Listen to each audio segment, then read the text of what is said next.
97% of people will walk past a crying child in a public place, pretending they don't hear the sound that evolution hardwired into their brains as the most urgent alarm system on Earth. They'll check their phones, adjust their headphones, suddenly find something fascinating about the floor tiles beneath their feet, anything to avoid the responsibility of caring. At 3:17 a.m. on a Tuesday in March, Maya Castellano did none of those things. The child's sobs weren't just noise. They were a physical blow that slammed into her chest, sucking the oxygen out of the fluorescent-lit diner where she'd been refilling salt shakers for the 4th time in an hour.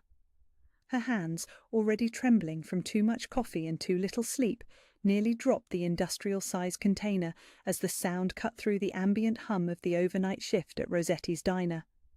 She'd been on her feet for 16 hours straight, 4th double shift this week. The bills didn't care that her lower back felt like it was held together with prayer and ibuprofen, or that the dark circles under her eyes had become a permanent feature, or that she'd been living on vending machine coffee and the occasional dinner roll when nobody was looking. The uniform she wore over her old nursing scrubs was stained with everything the graveyard shift could throw at it: ketchup, coffee, the particular despair that came with serving drunk college kids and insomniacs at the loneliest hour of the night. Maya Castellano had been invisible for so long she'd almost forgotten what it felt like to be seen. The diner's front door chimed, and the temperature in the room seemed to drop 10 degrees, not because of the March wind that followed the newcomers inside, but because of the way they moved. 3 men in expensive overcoats, their eyes scanning the room like they were memorizing exits and counting potential threats. The kind of men who made other people suddenly find reasons to leave. But it was the 4th figure that made Maya's breath catch in her throat. He was carrying a child, a small boy, maybe 5 years old, whose face was red and streaked with tears that seemed to have been flowing for hours. The child's sobs were raw, desperate, the kind of crying that came from somewhere deeper than hunger or fatigue. This was grief. This was trauma. This was a sound Maya recognized from her previous life, when she still had the right to wear scrubs that meant something. The man holding him looked like he'd been carved from marble and dressed by someone who understood that true power didn't need to announce itself. Charcoal grey suit that probably cost more than the diner's annual revenue, tailored to a terrifying perfection that emphasized broad shoulders and the kind of physical presence that made other men step aside without conscious thought. His hair was dark, touched with silver at the temples that suggested he was somewhere in his late 30s, and his face held the kind of sharp-edged beauty that belonged in Renaissance paintings and modern nightmares. But it was his eyes that made Maya forget to breathe.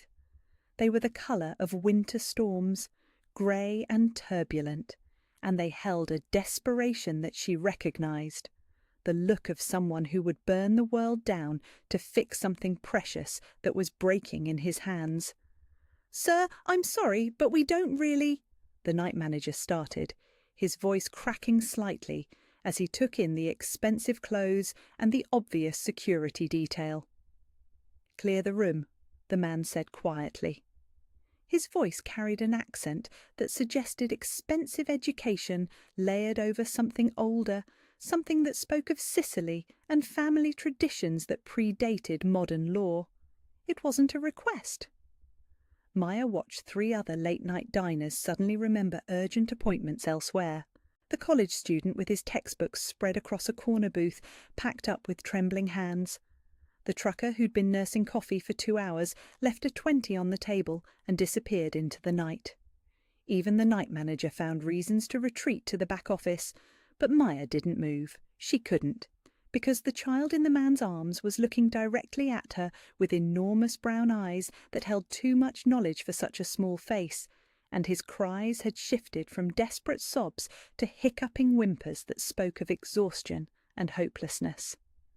"Piccolo principe," she whispered, the words slipping out in the Italian her grandmother had taught her, before the state took Maya away from everything that felt like home. "Cosa ti fa piangere? What's making you cry, little prince?" The effect was immediate and startling. The child's tears stopped as if someone had turned off a faucet. His small body, which had been rigid with distress, relaxed against the man's chest. And for the first time since they'd entered the diner, those enormous brown eyes focused on something with hope instead of despair. "Mamma," the boy whispered, reaching toward Maya with small hands that shook with exhaustion. The man holding him went very still. Maya could feel his stare like a physical weight, studying her with the kind of intensity that suggested he was used to making life-and-death decisions based on split-second assessments. "He hasn't stopped crying in 3 weeks," the man said quietly, his voice carrying undertones that made Maya think of controlled explosions. "Not since—" He stopped himself, jaw tightening. "What did you say to him?" Maya took a step closer, her server's instincts warring with something deeper, something that recognized trauma when she saw it. "I asked what was making him cry, in Italian." She paused, studying the child's face, noting the pallor, the way he seemed to fold in on himself. "How long has he been refusing comfort?" "Since his mother died." The words came out flat, matter of fact, but Maya caught the slight roughness at the edges that suggested this man wasn't as controlled as he appeared. Car accident. He was in the vehicle. It wasn't a car accident. Maya had seen enough trauma responses to know the difference between shock and terror, between grief and the particular kind of broken that came from witnessing violence. But she also knew better than to call a dangerous man a liar when he was holding a traumatized child. "He needs consistency," she said instead, her voice taking on the professional tone that had once made pediatric residents twice her age listen when she spoke. "Trauma disrupts attachment patterns. Children his age need—" "Are you a doctor?" The question came out sharp, suspicious. Maya felt her professional mask slam back into place.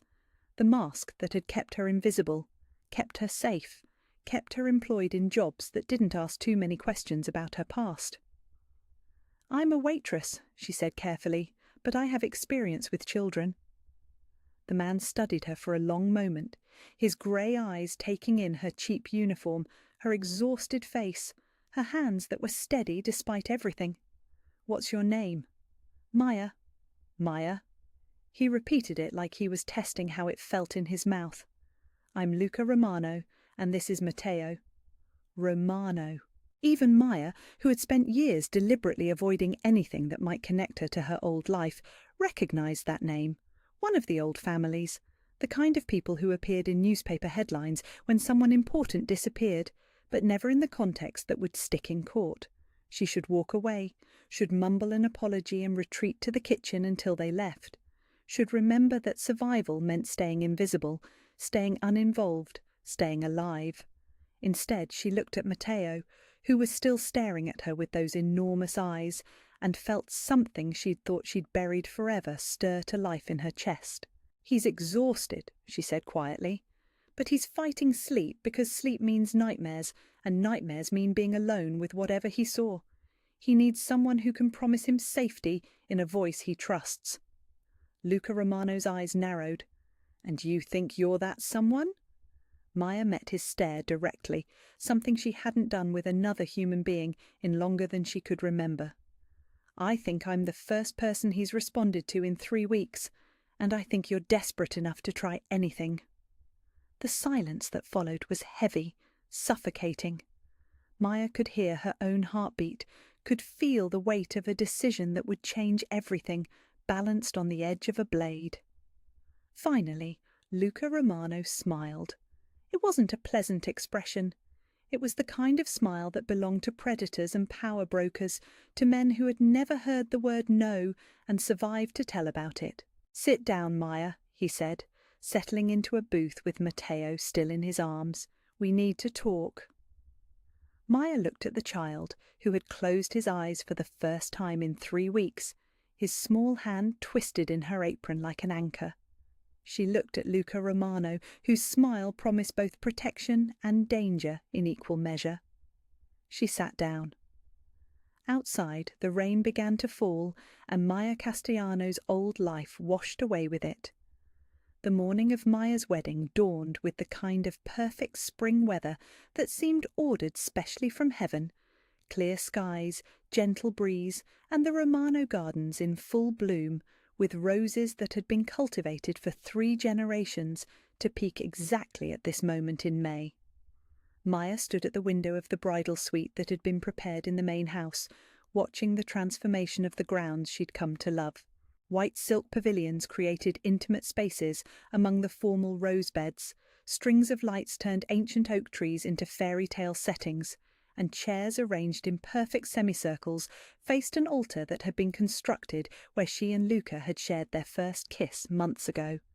"Nervous?" asked Elena Rossi, Maya's former supervisor from Children's Hospital, who'd arrived the night before, along with the handful of people from Maya's previous life who'd been invited to witness her transformation from invisible waitress to Romano family matriarch. "Terrified," Maya admitted, accepting the coffee that Elena offered. "But not about marrying Luca, about everything else, the responsibility, the expectations, the weight of carrying on traditions I'm still learning." "You've been carrying Romano family traditions for months without realizing it," Elena pointed out gently. "The way you've healed that child, the way you've brought stability to a family that was fracturing, the way you've turned a house full of dangerous men into a home full of people who laugh during dinner. That's not just good caretaking. That's matriarchal leadership." Maya studied her reflection in the antique mirror that had belonged to Luca's great-grandmother, trying to reconcile the woman in the designer gown with the exhausted waitress who'd approached a crying child in a fluorescent-lit diner 8 months ago.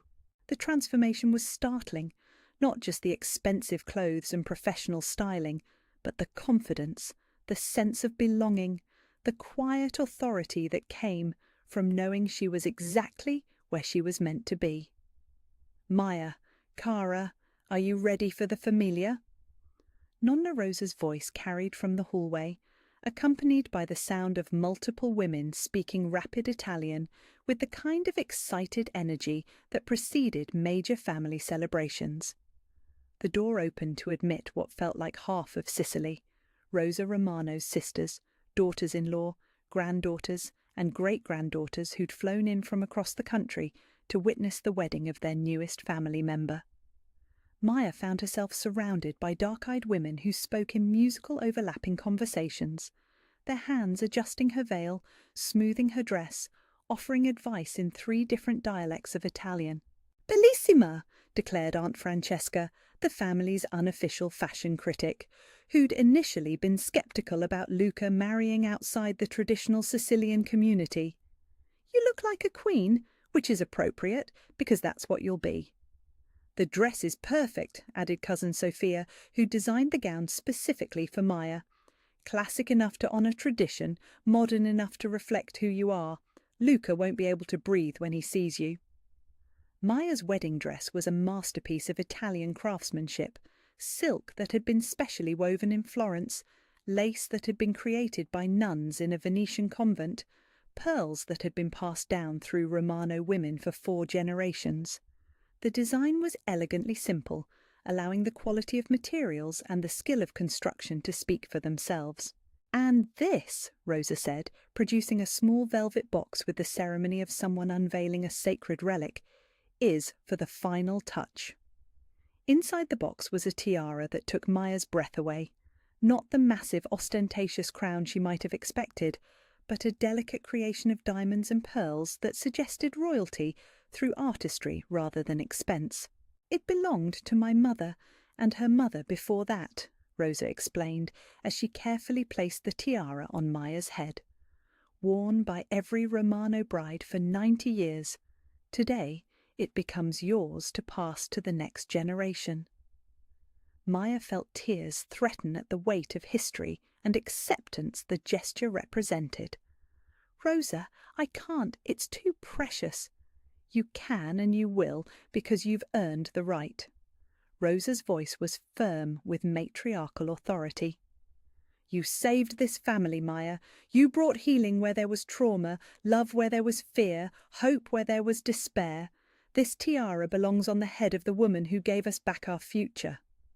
Through the window, Maya could see guests arriving, men in expensive suits who moved with the controlled power she had learned to recognize, women in designer gowns who carried themselves with the confidence of people accustomed to being important, children in formal clothes who'd been coached in wedding etiquette but couldn't quite contain their excitement.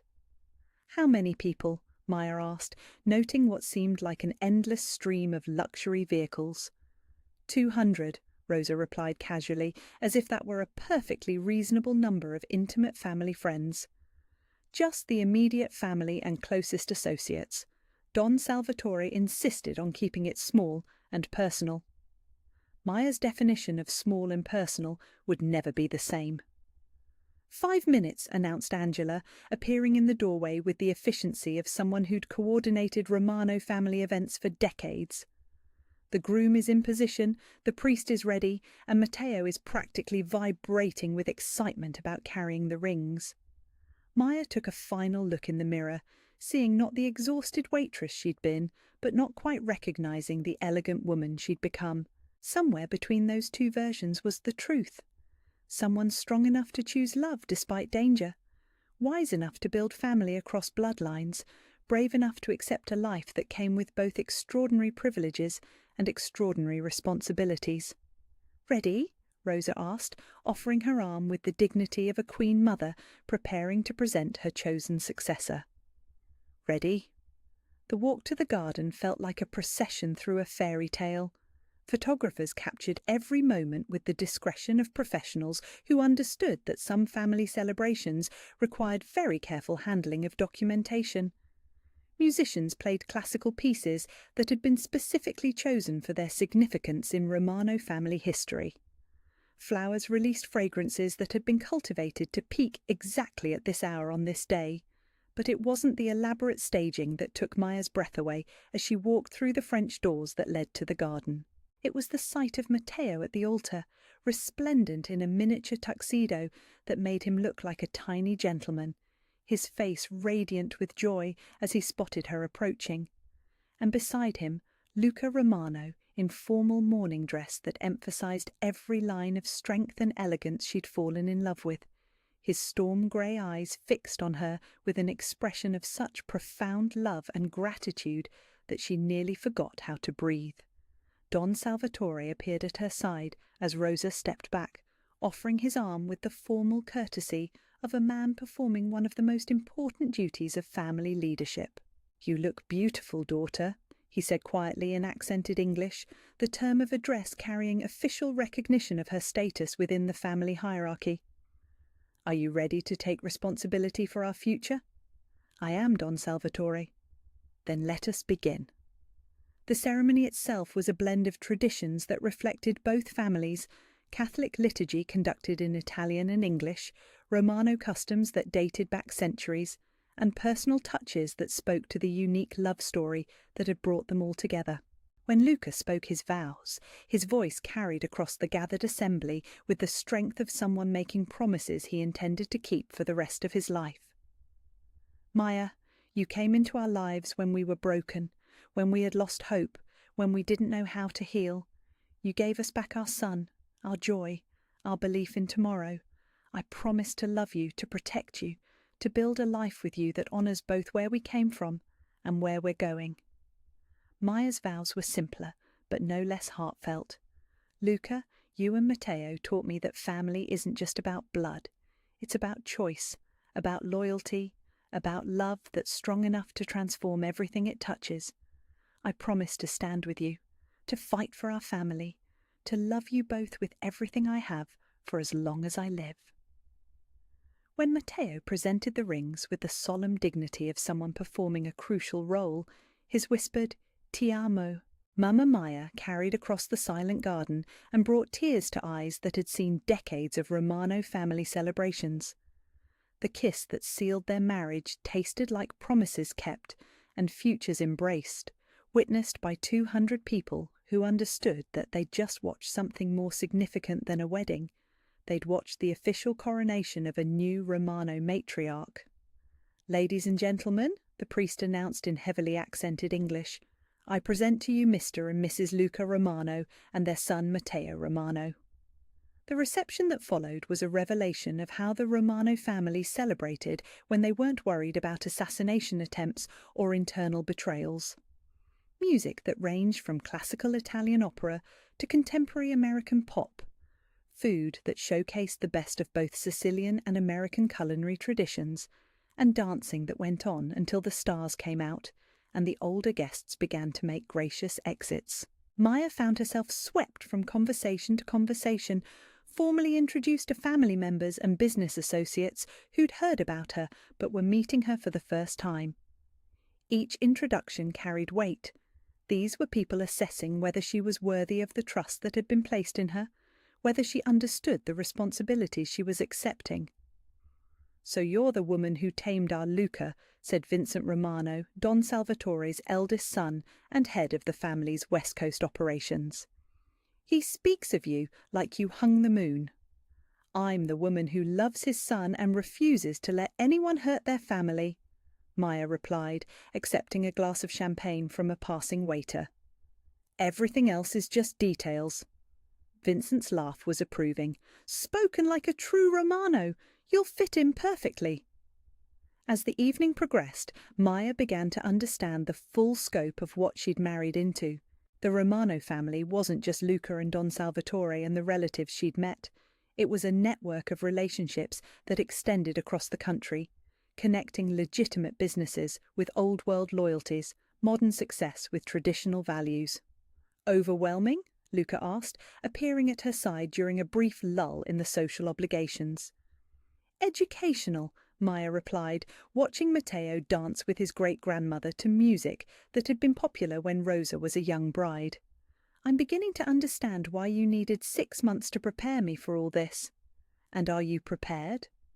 Maya looked around the reception, at the people who'd travelled across the country to witness her wedding, at the family members who'd welcomed her with genuine warmth, at the business associates who were already treating her with the respect due to a Romano wife, at the child who was dancing with unconscious joy because his world finally felt safe and complete. "I'm ready for whatever comes next." "Even the honeymoon crisis?" Maya looked at him sharply. "What honeymoon crisis?" Luca's smile was mysterious. "Nothing serious, just a small problem in Tuscany that will require us to cut our honeymoon short and return to handle some family business." "What kind of family business?" "The kind that involves making sure certain people understand that the new Mrs. Romano is under the same protection as the rest of the family." Luca's voice carried undertones that reminded Maya that even in celebration, even in happiness, the Romano world came with complications that ordinary families never had to consider. Nothing dangerous, just clarifying. Maya sighed, recognizing that she was getting her first taste of how family celebrations in the Romano world were often interrupted by family responsibilities. "How short is cut short?" 3 days instead of 2 weeks, but we'll have the rest of our lives for extended vacations. Promise?" "Promise, starting with a very long, very peaceful summer where the only crisis we deal with is whether Matteo wants chocolate or vanilla ice cream." Maya laughed, accepting the modification to their plans with the adaptability she'd learned was essential for Romano family life. "I can live with that." As the evening wound down and the last guest departed with embraces and promises to visit soon, Maya found herself alone with Luca and Matteo in the garden that had been transformed from wedding venue back to peaceful family space. "Best day ever," Matteo declared, sprawled in a chair with his bow tie askew and his formal jacket abandoned, but his smile bright with satisfaction. Mama Maya looked like a princess, and Papa cried when she said yes, and Nonna Rosa danced with everyone. "Papa did not cry," Luca protested with mock dignity. "Papa totally cried," Maya agreed, settling into her husband's lap with the easy intimacy of someone who no longer had to worry about maintaining professional boundaries. It was very romantic. "Romano men don't cry. We have allergic reactions to beauty." Matteo giggled at their playful argument, secure in the knowledge that this was what family looked like. Adults who loved each other enough to tease, who created safety through laughter, who built traditions through shared joy. "When I get married," he announced, "I want a party exactly like this one, with flowers and music and cake and everyone I love." "When you get married," Maya said softly, "you can have whatever kind of celebration makes you happy. The only requirement is that you choose someone who loves you as much as we do." "That's a lot of love to match," Matteo said seriously. "Then you'd better choose carefully," Luca advised. Romano men have a tradition of falling in love with extraordinary women who transform their entire lives. Maya looked at her new husband and her son, at the garden where they'd built their love story, at the house that had become their home, through choice rather than circumstance. The invisible waitress was gone forever. In her place was Maya Romano, wife, mother, matriarch of a family that had chosen her as completely as she had chosen them. Some fairy tales, she realized, were worth the complications that came with happily ever after. The honeymoon villa in Tuscany was everything Maya had dreamed of: ancient stone walls covered in climbing roses, terraces that overlooked rolling hills dotted with vineyards, and the kind of peaceful silence that came from being miles away from anything that resembled civilization or crisis. For 3 perfect days, she and Luca had lived like ordinary newlyweds. Breakfast on the terrace while watching sunrise paint the Tuscan countryside in gold and amber, long walks through olive groves where the only sounds were wind through leaves and distant church bells, evenings spent on the villa's rooftop, sharing wine and stories and the kind of intimate conversation that came from having all the time in the world to fall deeper in love. Maya had almost forgotten what it felt like to exist without the constant low-level awareness of potential danger, to move through space without calculating exit routes or assessing threats. Her body had begun to relax in ways she hadn't realized were tense. Her sleep had deepened into the kind of restorative rest that came from true security, which was why the emergency phone call at dawn on their 4th morning felt like a physical blow that knocked her back into the reality of what it meant to be married to a Romano. "What do you mean, kidnapped?" Luca's voice carried the kind of deadly calm that Maya had learned to recognize as barely controlled fury. "How the fuck does someone take my son from the most secure compound on the East Coast?" Maya was instantly awake, her body flooding with adrenaline and professional crisis response instincts that had been honed through years of medical emergencies. She grabbed her robe and moved to Luca's side, catching enough of Tony's frantic explanation to understand the scope of the disaster. Matteo had been taken from the Romano estate during what should have been a routine school pickup. Professional operation, precise timing, the kind of surgical extraction that suggested military training and extensive reconnaissance. No demands yet, no contact from the kidnappers, no indication of whether this was about money, revenge, or something more sinister. "How long?" Maya asked, her voice steady despite the terror clawing at her chest.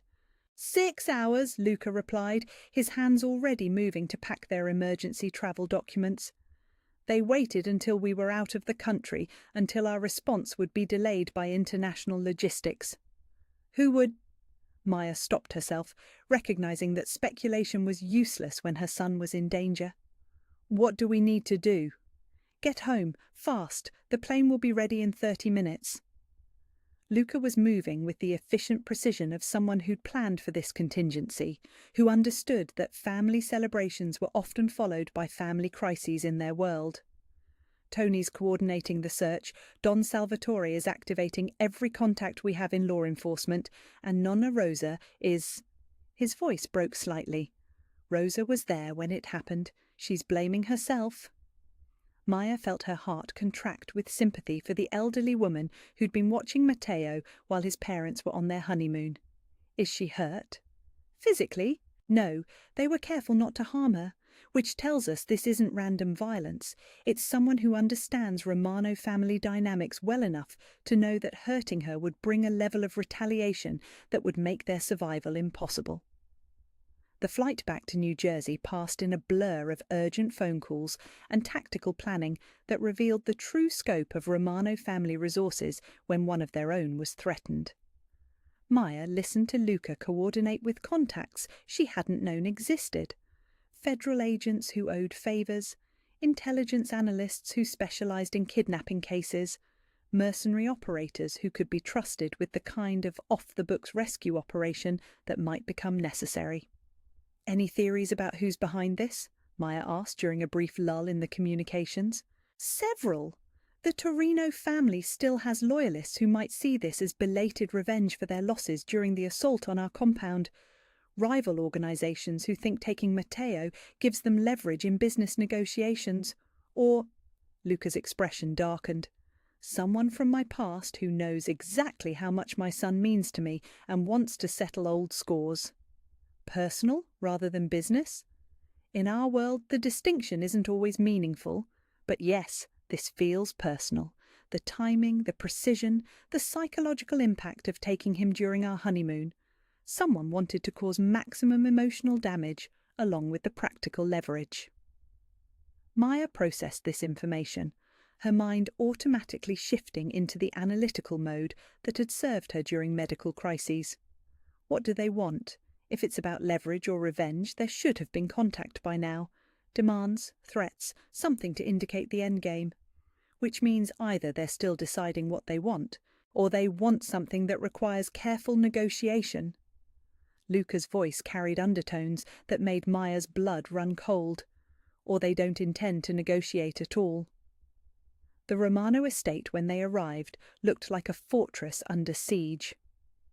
Black SUVs filled the circular drive, men in tactical gear patrolled the grounds with visible weapons, and the command centre that had been used during the Torino assault had been reactivated with additional personnel and equipment.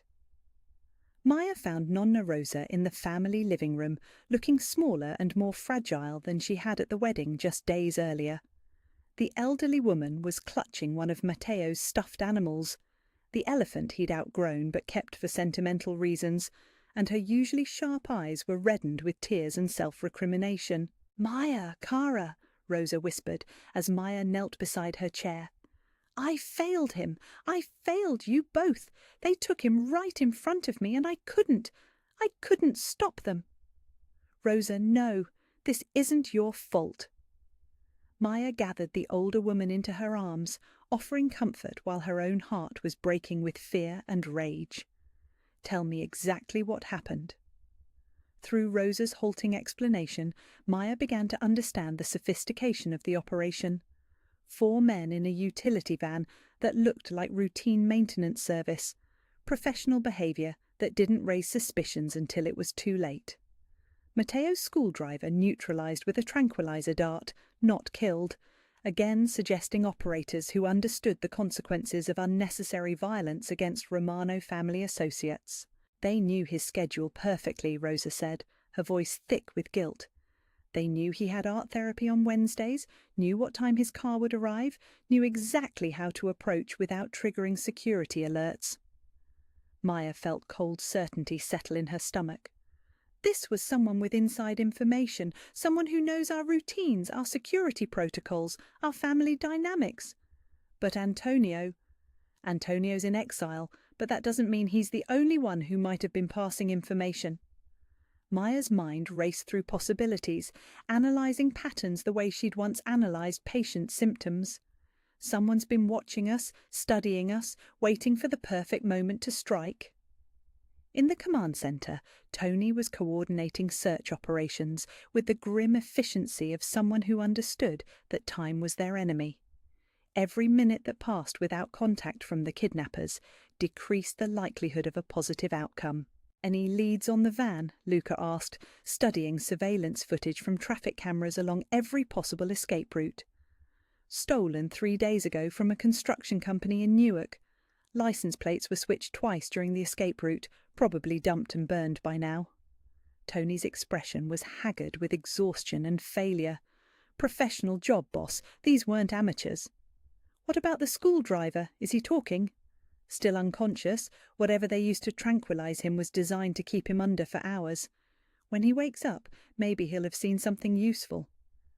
Maya studied the tactical displays, the maps marked with search zones and probability assessments, the photographs of potential suspects and vehicles. All the technology and manpower in the world, but no actual intelligence about where her son was or who had taken him. I need to see the pickup location, she said suddenly. The exact spot where they took him. Maya, the scene's been processed. There's nothing. I need to see it. I need to understand how someone could get close enough to take Matteo without him screaming, without him running, without him fighting. Maya's voice carried the professional authority that had made pediatric residents listen when she spoke. Children don't go willingly with strangers unless something makes them trust those strangers. I need to understand what that something was. The school pickup location was a tree-lined street in one of the most affluent neighbourhoods in the area, the kind of place where security cameras were discreet and criminal activity was virtually unknown. Maya walked the scene methodically, reconstructing the sequence of events in her mind. Matteo would have been sitting in his usual spot in the car, she said, indicating the vehicle's positioning. He would have seen the maintenance van approach, would have noticed the men getting out.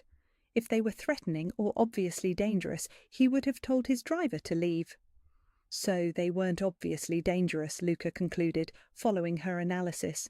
More than that, they were familiar, or at least one of them was. Maya knelt at the spot where witness statements indicated Matteo had been transferred from his car to the van. Children his age don't go willingly with complete strangers, even if those strangers aren't obviously threatening, but they will go with someone they recognise, someone they have reason to trust. You think someone he knew was involved? I think someone he knew was leading this operation, someone who could approach him without triggering his stranger danger instincts, someone who could convince him that this was authorised by his family. Maya stood, her face grim with understanding. Someone who knew him well enough to manipulate his trust. The realization hit her like a physical blow. Luca, who besides immediate family knows about Matteo's therapy schedule? Who has detailed knowledge of his daily routines, his emotional triggers, his relationship with authority figures? Luca's expression was becoming dangerously neutral. Maya, what are you thinking? I'm thinking that someone who lost their professional license for whistleblowing might have enemies who are patient enough to wait 8 months for the perfect revenge. Maya's voice was steady, despite the terror clawing at her chest. I'm thinking that Dr. Marcus Harrison, the supervisor I testified against, might have found a way to hurt me in the cruelest possible way. The man whose career you destroyed with your testimony. The man whose illegal practices I exposed, yes. The man who swore during his disciplinary hearing that he would make me pay for what I'd cost him.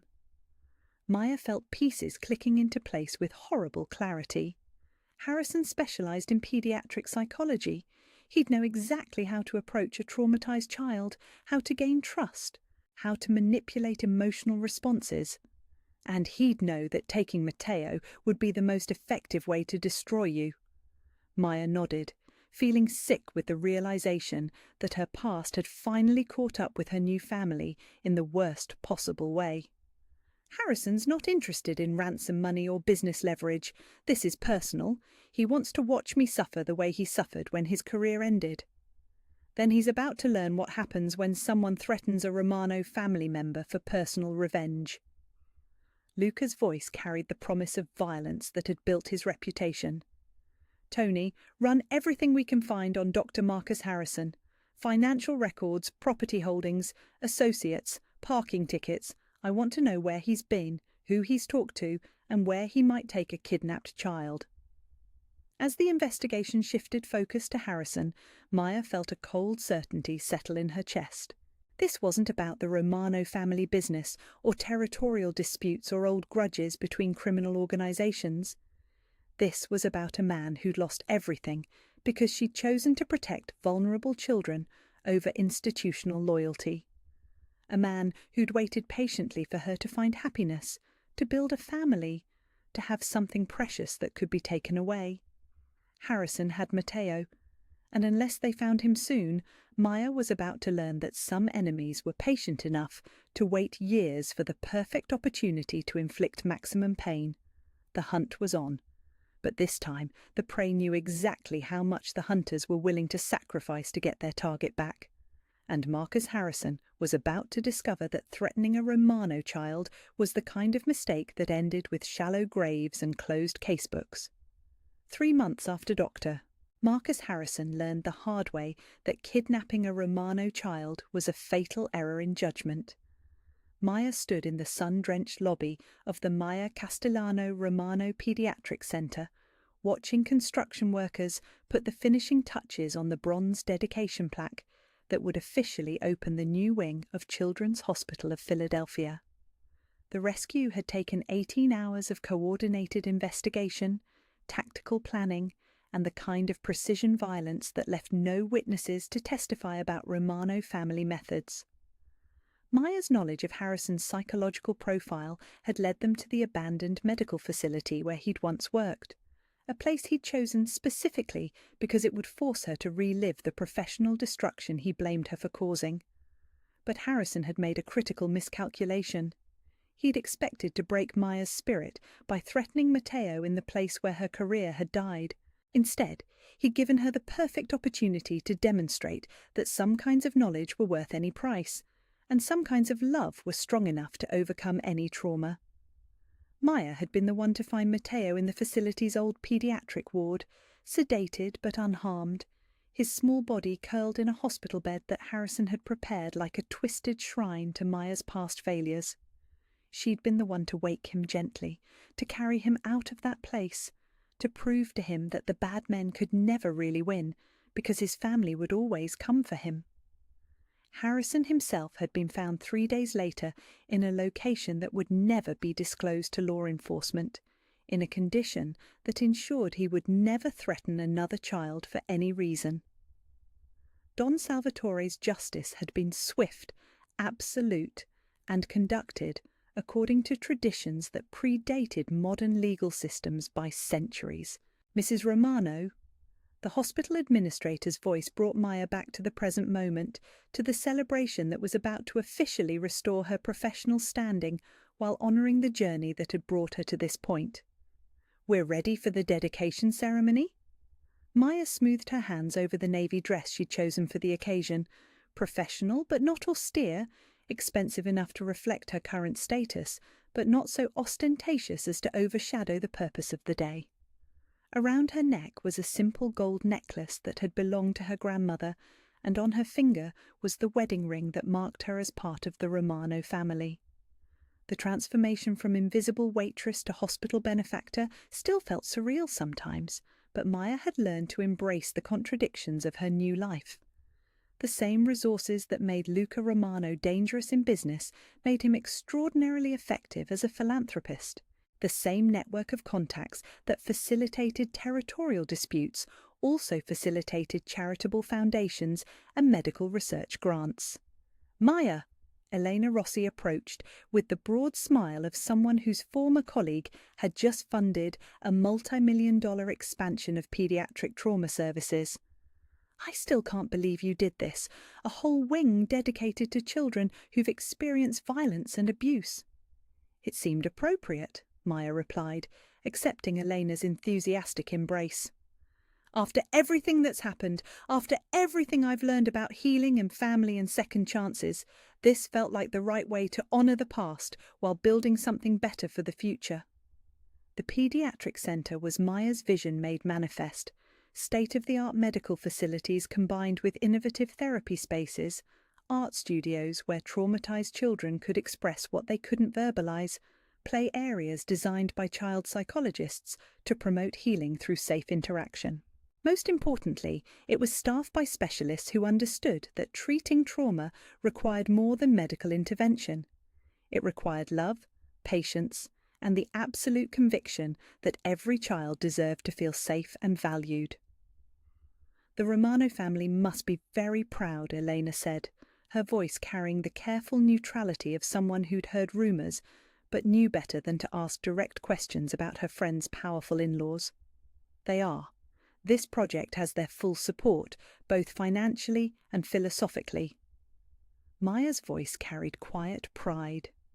Turns out that people who understand the importance of family loyalty also understand the importance of protecting vulnerable children. Through the lobby's floor-to-ceiling windows, Maya could see the black sedans arriving for the dedication ceremony. Not just Romano family members, but city officials, hospital board members, and local philanthropists who'd been drawn by the combination of generous funding and the subtle influence that came with Romano endorsement. "Mama Maya!" Matteo's voice echoed across the lobby as he broke away from his father and ran toward her with the boundless energy of a 6-year-old who'd been promised cake after the formal speeches. "Can I see the art room again? Can I show everyone my painting?" Maya knelt to his level, marvelling as always at how completely he'd recovered from his ordeal with Harrison. Children were remarkably resilient when they had secure attachment figures and consistent proof that the adults in their lives could protect them from harm. "Of course you can show everyone your painting, Piccolo Principe. It's going to be the first artwork displayed in the new children's gallery." Matteo's painting was a masterpiece of 6-year-old artistic vision. A bright, joyful scene showing families of all configurations surrounding children with arms wide open in welcome and protection. Angels watched from a sky filled with sunshine and rainbows, and at the centre of the composition, a small boy with dark hair held hands with adults whose faces radiated love and security. "It's called Safe Places," Matteo explained to anyone who would listen, his bilingual chatter mixing English and Italian as he described the emotional significance of each painted figure. "Because everyone needs safe places, and families make the best safe places of all." Luca appeared at Maya's side, resplendent in a charcoal suit that managed to look both completely appropriate for a hospital dedication and subtly intimidating to anyone who might consider causing problems during the ceremony. "Ready for this?" he asked, his voice carrying undertones of pride and amazement that never failed to make Maya's heart race. "My wife, the hospital benefactor and child welfare advocate." "Ready, though I still can't quite believe it's real." Maya accepted the glass of champagne he offered, noting the way other attendees subtly shifted to give them space while trying not to appear obvious about their deference. "6 months ago, I was serving coffee to insomniacs at 3 in the morning. Now I'm opening a pediatric trauma centre. 6 months ago, you were saving my son's life and my sanity. This is just the natural extension of who you've always been." Luca's voice was soft with emotion. "The only difference is that now you have the resources to help more children than just Matteo, and the protection to do it without worrying about professional retaliation from people who profit from institutional negligence." "That too," Luca agreed, his smile carrying sharp edges that reminded Maya that Harrison's fate served as a permanent warning to anyone who might consider threatening her work. The dedication ceremony itself was a study in careful choreography.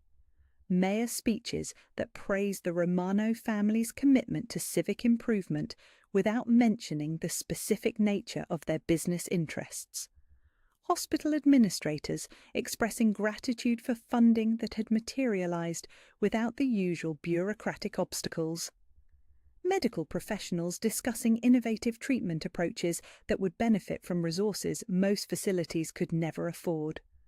Maya's own speech was brief and heartfelt, focusing on the importance of treating trauma with both clinical expertise and unconditional love.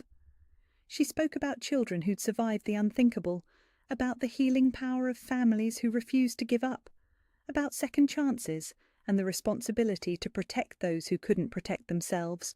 Every child who walks through these doors will be met with compassion, expertise, and the absolute conviction that they deserve safety, healing, and hope, she concluded, her voice carrying to every corner of the crowded lobby.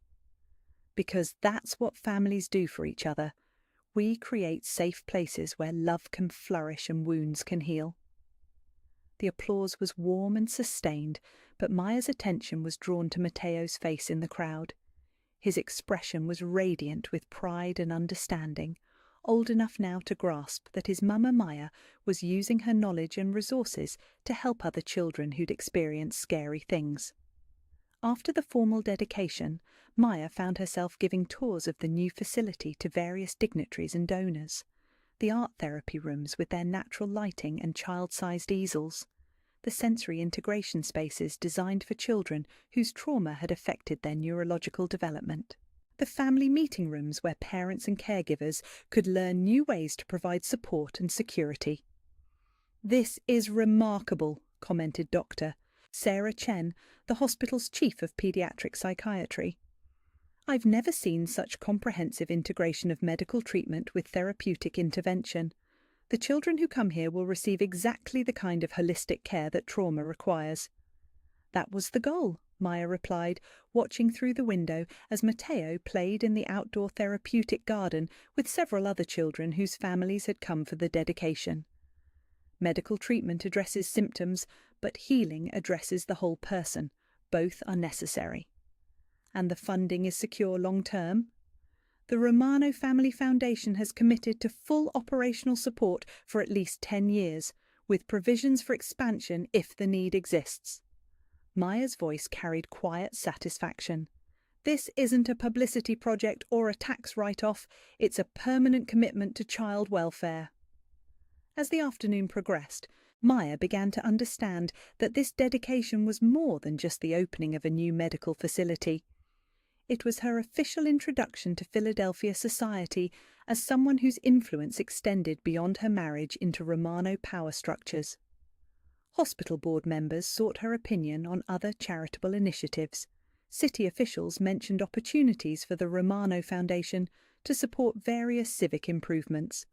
Business leaders discussed partnerships that could benefit both community welfare and legitimate Romano enterprises. "You realize what's happening here, don't you?" asked Nonna Rosa during a quiet moment between official obligations. "You're not just Maya Romano anymore, you're becoming a community leader, someone whose support and approval people seek for their own projects. Is that good or bad?" "It's powerful, and power, properly used, creates opportunities to help more people than you could ever reach through individual action." Rosa's eyes sparkled with pride and strategic appreciation.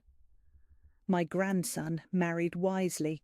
You're going to help this family build a legacy that extends far beyond business interests." That evening, after the last dignitaries had departed and the dedication ceremonies had concluded, Maya found herself in Matteo's bedroom, reading him stories about families who created safe places for everyone they loved. He was drowsy with the satisfied exhaustion of a child who'd had an exciting day full of important adult activities and unlimited access to celebration cake.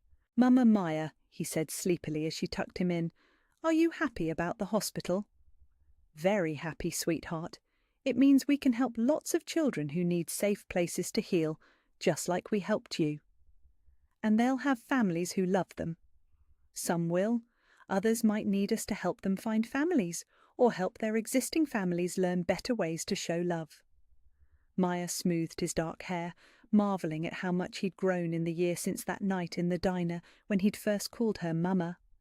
"But every child who comes to our hospital will know that there are adults who care about their safety and happiness."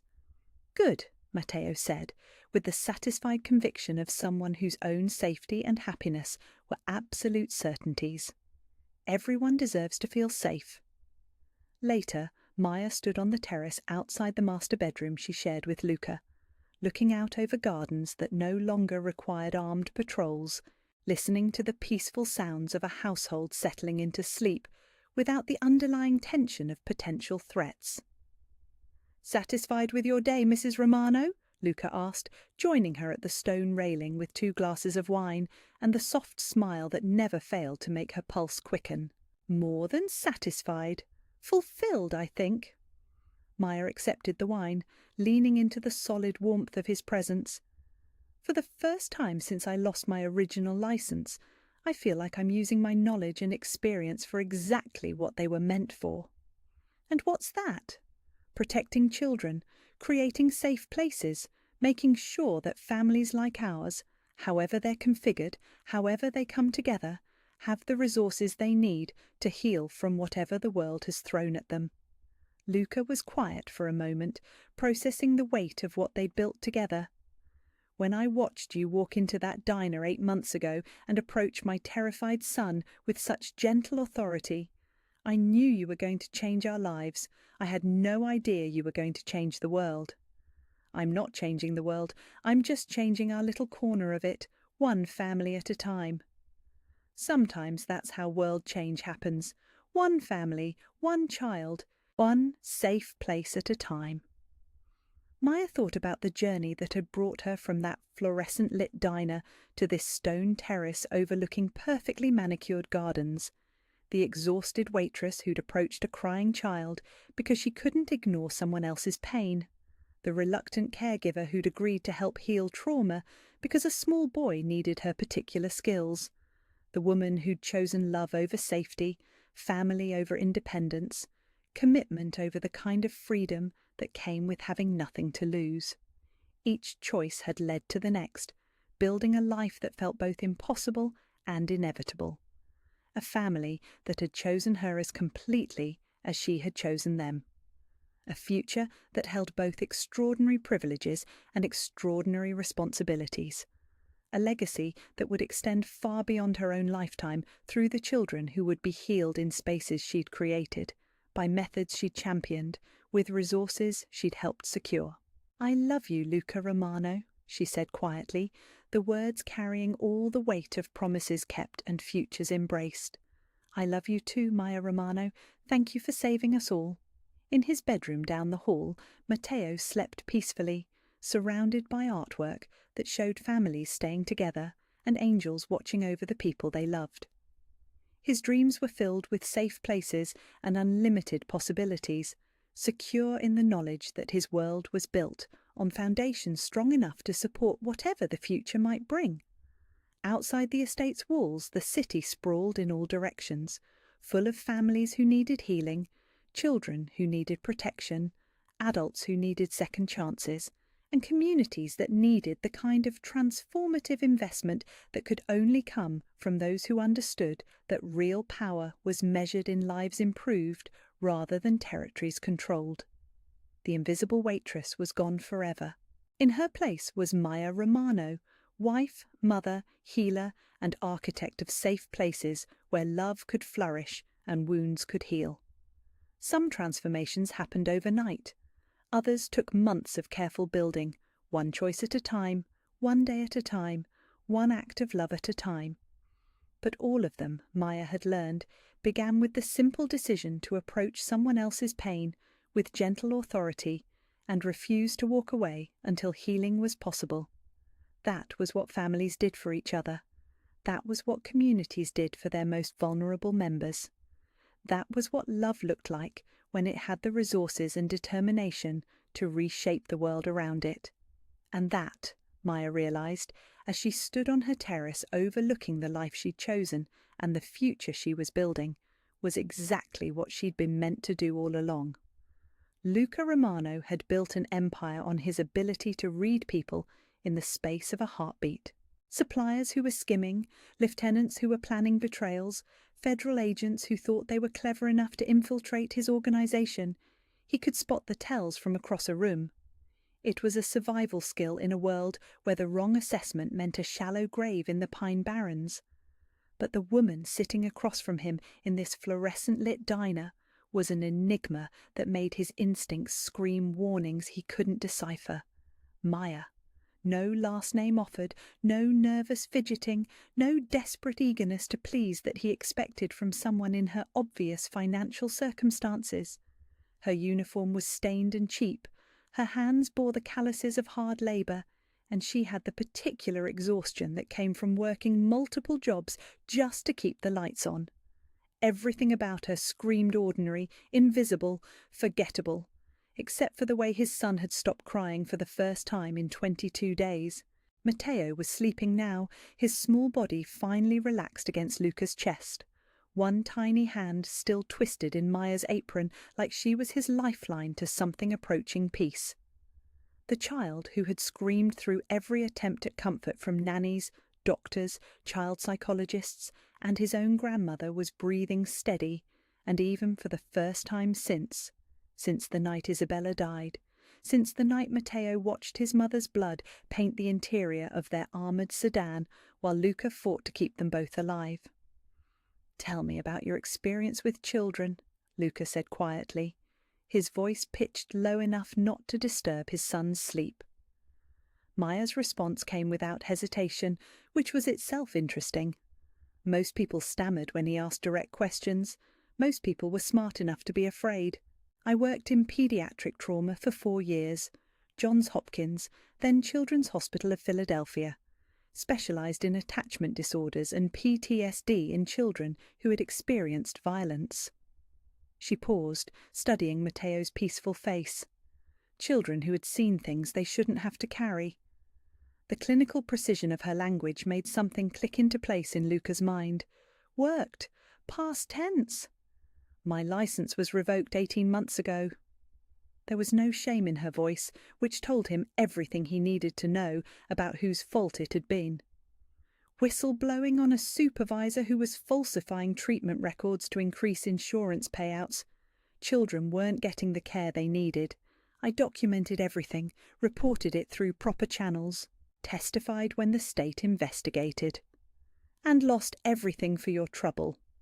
Maya's smile held no warmth. "The supervisor had connections. I had principles. Guess which one pays better?" Luca found himself genuinely surprised for the first time in months. In his experience, people who chose principles over profit ended up dead or broken. They didn't end up serving coffee to insomniacs in all-night diners, maintaining their dignity while wearing someone else's stains. "What happened to the children you were treating?" "Transferred to other therapists. Some did well. Others—" She shrugged, but Luca caught the flash of pain that crossed her features. "Others didn't get the specialised care they needed. Trauma doesn't wait for bureaucracy to sort itself out." Matteo stirred slightly, making a small sound that would have triggered another crying fit 3 weeks ago. Instead, he settled deeper into sleep when Maya reached over and brushed a gentle hand across his forehead, murmuring something in Italian too soft for Luca to catch. The gesture was so natural, so instinctive, that it took Luca's breath away. When was the last time someone had touched his son with such uncomplicated tenderness? When was the last time anyone had looked at Matteo and seen a child instead of a liability, a target, a piece in a game too dangerous for innocence? "He witnessed his mother's murder," Luca said abruptly, the words coming out rougher than he'd intended. 3 men with semi-automatic weapons turned our car into Swiss cheese on the turnpike. Isabella threw herself over Matteo when the shooting started. He was covered in her blood for 40 minutes before we could extract them. Maya's expression didn't change, but her hand stilled on Matteo's forehead. "How much does he remember?" "Everything. He draws pictures of it, red scribbles and black shapes with teeth. He won't get in cars, won't let anyone touch him, won't speak unless he's having nightmares. And then he screams for his mama until he passes out from exhaustion." "And you've tried conventional therapy?" Luca's laugh was bitter. 5 different child psychologists, 2 psychiatrists who specialise in trauma, a specialist from New York who charged me $10,000 to tell me that Matteo has complicated grief and needs time. Time. The word came out like a curse. "Meanwhile, my son is disappearing a little more every day." Maya was quiet for a long moment, her eyes studying Matteo's sleeping face with professional assessment. "Complicated grief isn't wrong," she said finally, "but it's not complete. He's not just mourning his mother. He's terrified that the same thing will happen to anyone else he allows himself to care about. Children his age don't have the cognitive development to understand that his mother's death wasn't his fault, or that caring about someone doesn't make them a target." She looked up, meeting Luca's eyes directly. "He's protecting himself from loving anyone else, because in his mind, love equals death." The clinical accuracy of her assessment hit Luca like a physical blow. How many specialists had he paid? How many experts had he consulted? And none of them had articulated what this exhausted waitress had recognised in 10 minutes of observation. "So what would you do?" he heard himself asking. If you still had your license, if you could treat him properly. Intensive attachment therapy, structured play sessions designed to help him process the trauma without having to verbalize it. Art therapy, music therapy, maybe some work with therapy animals if he responds well. Most importantly, a consistent caregiver who speaks his emotional language and can provide security without triggering his fear of abandonment. Maya's voice took on a harder edge. What I wouldn't do is parade him past a series of strangers who ask him to trust them and then disappear when their contracted hours are up. Trauma children need consistency above everything else. And how much would this intensive treatment cost? If I could provide it, nothing. I can't practice legally, but I could work as a private nanny with specialized training. But it would mean... She stopped herself, shaking her head. It doesn't matter. I'm not qualified for your world. Luca leaned forward, careful not to disturb Matteo's sleep. What makes you think you know anything about my world? Romano. Maya's voice was steady, unimpressed. One of the 5 families that run everything from Atlantic City to Philadelphia. Your great-grandfather was Salvatore Romano, who built his reputation during Prohibition and never looked back. Your father still controls territory in South Jersey, and you've been expanding into legitimate businesses for the past decade to clean the family money. She paused, studying his face. Your wife was Isabella Torino before she married you. Her death wasn't random road rage, it was a message from someone who thinks your expansion threatens their interests. The silence that followed was deadly. Luca's hand moved automatically toward the Sig Sauer, concealed beneath his jacket, before conscious thought reminded him that he was holding his sleeping son. Very thorough research for a waitress. I grew up in foster care in South Philly. You learn to pay attention to which families control which neighborhoods if you want to avoid stepping in the wrong places. Maya's tone remained conversational, as if she were discussing the weather, instead of subjects that could get her killed. I also know that you're desperate enough to sit in a diner at 3 a.m, asking a woman in a stained uniform for help with your traumatized son. And what makes you think I wouldn't simply eliminate someone who knows too much about my business? Maya looked at him with something that might have been pity. Because you're holding a sleeping child who hasn't felt safe enough to close his eyes in 3 weeks. Because you're a father before you're anything else, and fathers don't commit murder in front of their babies. She was right, and wrong, and more dangerous than she knew. My offer stands, Luca said quietly. Private care for Matteo, generous compensation, protected housing, complete medical coverage, and enough influence to have your license restored within 6 months. In exchange for what? Moving into your compound and pretending I don't know what business pays for all that generosity. In exchange for giving my son a chance to be a child again. Maya was quiet for so long that Luca began to think she would refuse. Then Matteo stirred, opening his eyes and looking around with the confused panic of a child waking up in an unfamiliar place. He saw Maya first, and his small face relaxed into something approaching peace. "Mama," he whispered, reaching for her with trembling hands. Maya looked at Luca, her expression unreadable. "If I do this, I have conditions." "Name them." "I'm not your employee. I'm Matteo's advocate. That means if I think something is harmful to his recovery, I say no, and that decision stands regardless of your business interests." "Agreed." "I maintain my own living space.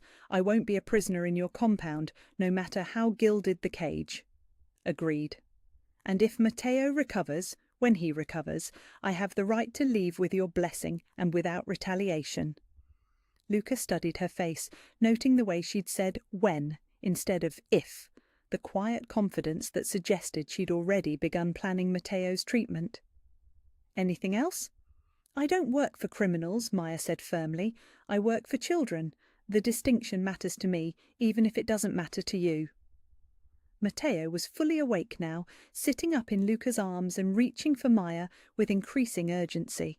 When she took his small hands in hers, he relaxed immediately, leaning toward her with the complete trust that only children could offer.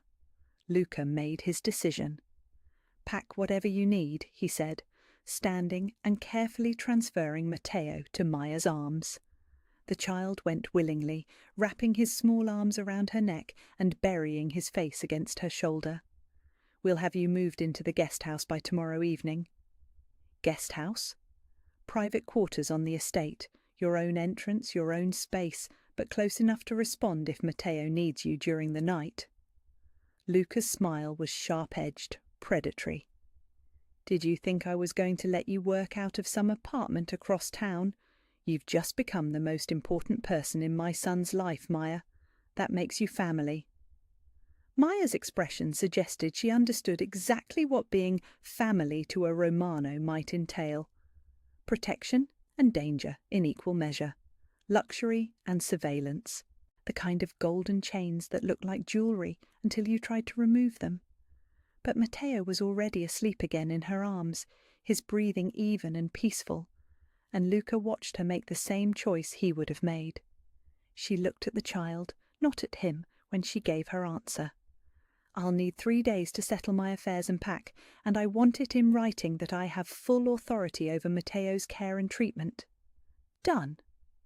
Luca left $1,000 tip on the table, more than Maya probably made in a month, and watched her eyes narrow at what she clearly saw as an attempt at manipulation through money.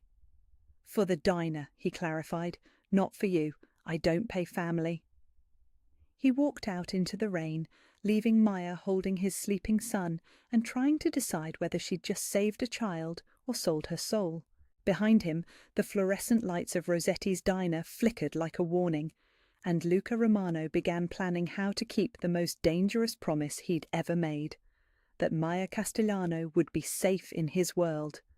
Some promises were easier to make than keep. This wasn't going to be one of them. Maya's apartment looked even smaller, with 3 men in expensive suits standing in it. The studio she'd called home for 18 months was a testament to careful poverty, every piece of furniture salvaged from Goodwill, every meal planned around what was on sale, every luxury eliminated in favour of keeping the lights on and the rent paid.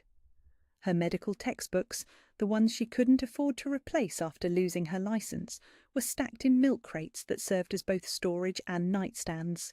The fold-out couch that doubled as her bed was covered with a blanket her foster grandmother had crocheted 20 years ago, the only thing of beauty she owned that hadn't been purchased with desperation.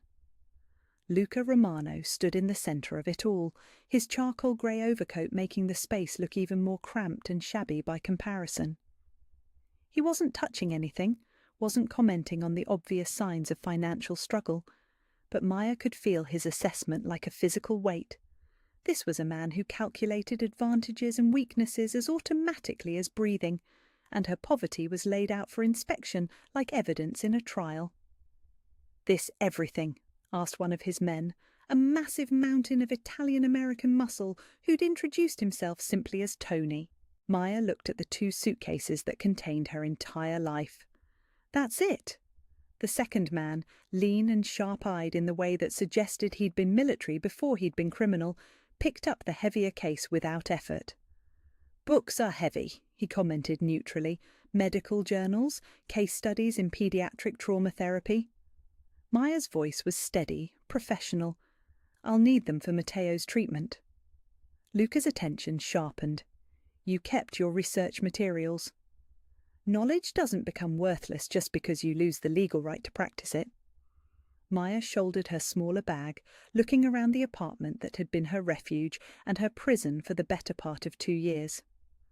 "Some things you don't give up, even when everything else is taken away." The drive to the Romano estate took 40 minutes through increasingly affluent neighbourhoods, past houses that grew larger and more isolated with each mile. Maya sat in the back of an armoured Mercedes that cost more than she'd earned in the past 3 years, watching New Jersey suburban sprawl give way to the kind of old money estates that existed behind gates and private security. The Romano compound didn't announce itself with ostentatious displays of wealth. No golden gates, no marble lions, no obvious armed guards strutting around with visible weapons. Instead, it was a study in understated power, high stone walls that looked decorative but were topped with barely visible security wire, landscaping that provided clear sight lines while appearing naturally beautiful, and the kind of surveillance technology that cost more than most people's houses while remaining completely invisible to casual observation. "Home, sweet home," Tony muttered as they passed through gates that probably cost more than Maya's annual salary at the diner. The main house rose from perfectly manicured grounds like something out of a dream.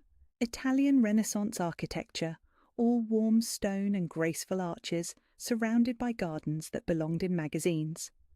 Maya counted 3 levels, dozens of windows, and at least 4 separate wings before she stopped trying to calculate the square footage of a single family's residence. "Jesus," she breathed, forgetting herself. "Technically, it's the Virgin Mary," Luca said dryly from the front seat. "My grandmother insisted on the chapel when my grandfather built this place in 1952. She felt the family needed all the divine intervention it could get." The guest house, when they reached it, was larger than Maya's apartment building. 2 stories of the same warm stone as the main house, with tall windows that overlooked formal gardens and a separate entrance that provided the privacy Luca had promised. Tony and his partner carried her bags inside, while Luca gave her a tour that left her speechless. The main floor was open-concept luxury, kitchen with granite counters and appliances that looked like they belonged in a restaurant, living room with leather furniture that probably cost more than her car, dining area with a table that could seat 8. Upstairs, a master bedroom suite with a king-size bed and enough closet space for someone who owned more than 2 decent outfits, plus a second bedroom that had been converted into a home office. "The house comes fully furnished," Luca explained, his tone carefully neutral. "But if there's anything you need, anything you prefer to have replaced, just let me know." Maya ran her hand along the granite countertop, noting the way the afternoon light streamed through windows that were larger than her old living room wall. "This is too much." "It's what's available. The alternative is a room in the main house, which would compromise your independence and my security protocols." Luca moved to the window, his posture suggesting he was more comfortable discussing logistics than generosity. "There's a car in the garage, silver BMW, clean papers, registered in your name, keys are in the drawer by the phone." "You bought me a car?" "I bought myself the assurance that you can respond to emergencies involving my son without having to wait for transportation." His voice carried the edge of someone used to having his practical decisions questioned on emotional grounds. "Everything here serves Matteo's needs first." Maya understood. This wasn't kindness, it was strategy. The luxury wasn't a gift, it was a golden cage designed to make her dependence on Romano generosity as comfortable as possible. The car wasn't freedom, it was a leash long enough to let her believe she had choices, while ensuring she remained within the boundaries of Luca's control. It was also more security and comfort than she'd had in 2 years, which made her anger at the manipulation feel hypocritical and small. "When do I meet Matteo again?" "Dinner, 6 o'clock, the main house." Luca's expression softened slightly. "He's been asking for you since we left the diner. He remembers your voice." "Has he been sleeping?" "Better. Not perfect, but better. He napped for 2 hours this afternoon without nightmares." Luca paused at the door, his hand on the handle. "My grandmother will be at dinner tonight, Nonna Rosa. She'll want to meet the woman who finally got her great-grandson to close his eyes." Maya heard the warning in his tone. "Should I be worried?" "Rosa Romano buried 3 husbands and raised 5 sons in a world where weakness gets you killed. She's 91 years old and still sharp enough to cut glass." Luca's smile held genuine warmth for the first time since she'd met him. "She'll like you, but she'll test you first." "What kind of test?" "The kind that matters to Italian grandmothers who've seen too many outsiders disappoint their family." After Luca left, Maya spent 2 hours exploring her new temporary home and trying to process the magnitude of the change in her circumstances. The shower had water pressure that felt like luxury, the bed was softer than anything she'd slept on since childhood, and the refrigerator was stocked with more food than she usually bought in a month. She unpacked her medical journals, arranging them on the shelves in the home office, and tried not to think about how easily she was settling into a life purchased with blood money. The books looked small and shabby against the elegant built-in shelving, but they were hers. They were knowledge earned through years of study and practice, wisdom gained through working with children who'd survived horrors that would break most adults. At 5:30, Maya changed into the best outfit she owned, a navy dress she'd bought for job interviews, professional but not expensive, and walked across the grounds to the main house. The evening was clear and cool, with the kind of golden light that made expensive landscaping look like a painting. The main house was even more impressive up close. Maya was met at a side entrance by a woman in her 60s with kind eyes and the efficient manner of someone who'd been managing wealthy households longer than Maya had been alive. "Mrs. Castellano, I'm Angela, the house manager. Mr. Romano is waiting in the family dining room." The family dining room was smaller than Maya had expected, intimate rather than formal, with warm wood panelling and windows that overlooked the gardens. A table set for 6, with the kind of china and crystal that suggested this was an important meal, despite the casual setting. Luca stood when she entered, his suit replaced by dark slacks and a white dress shirt that somehow made him look even more dangerous than the formal attire.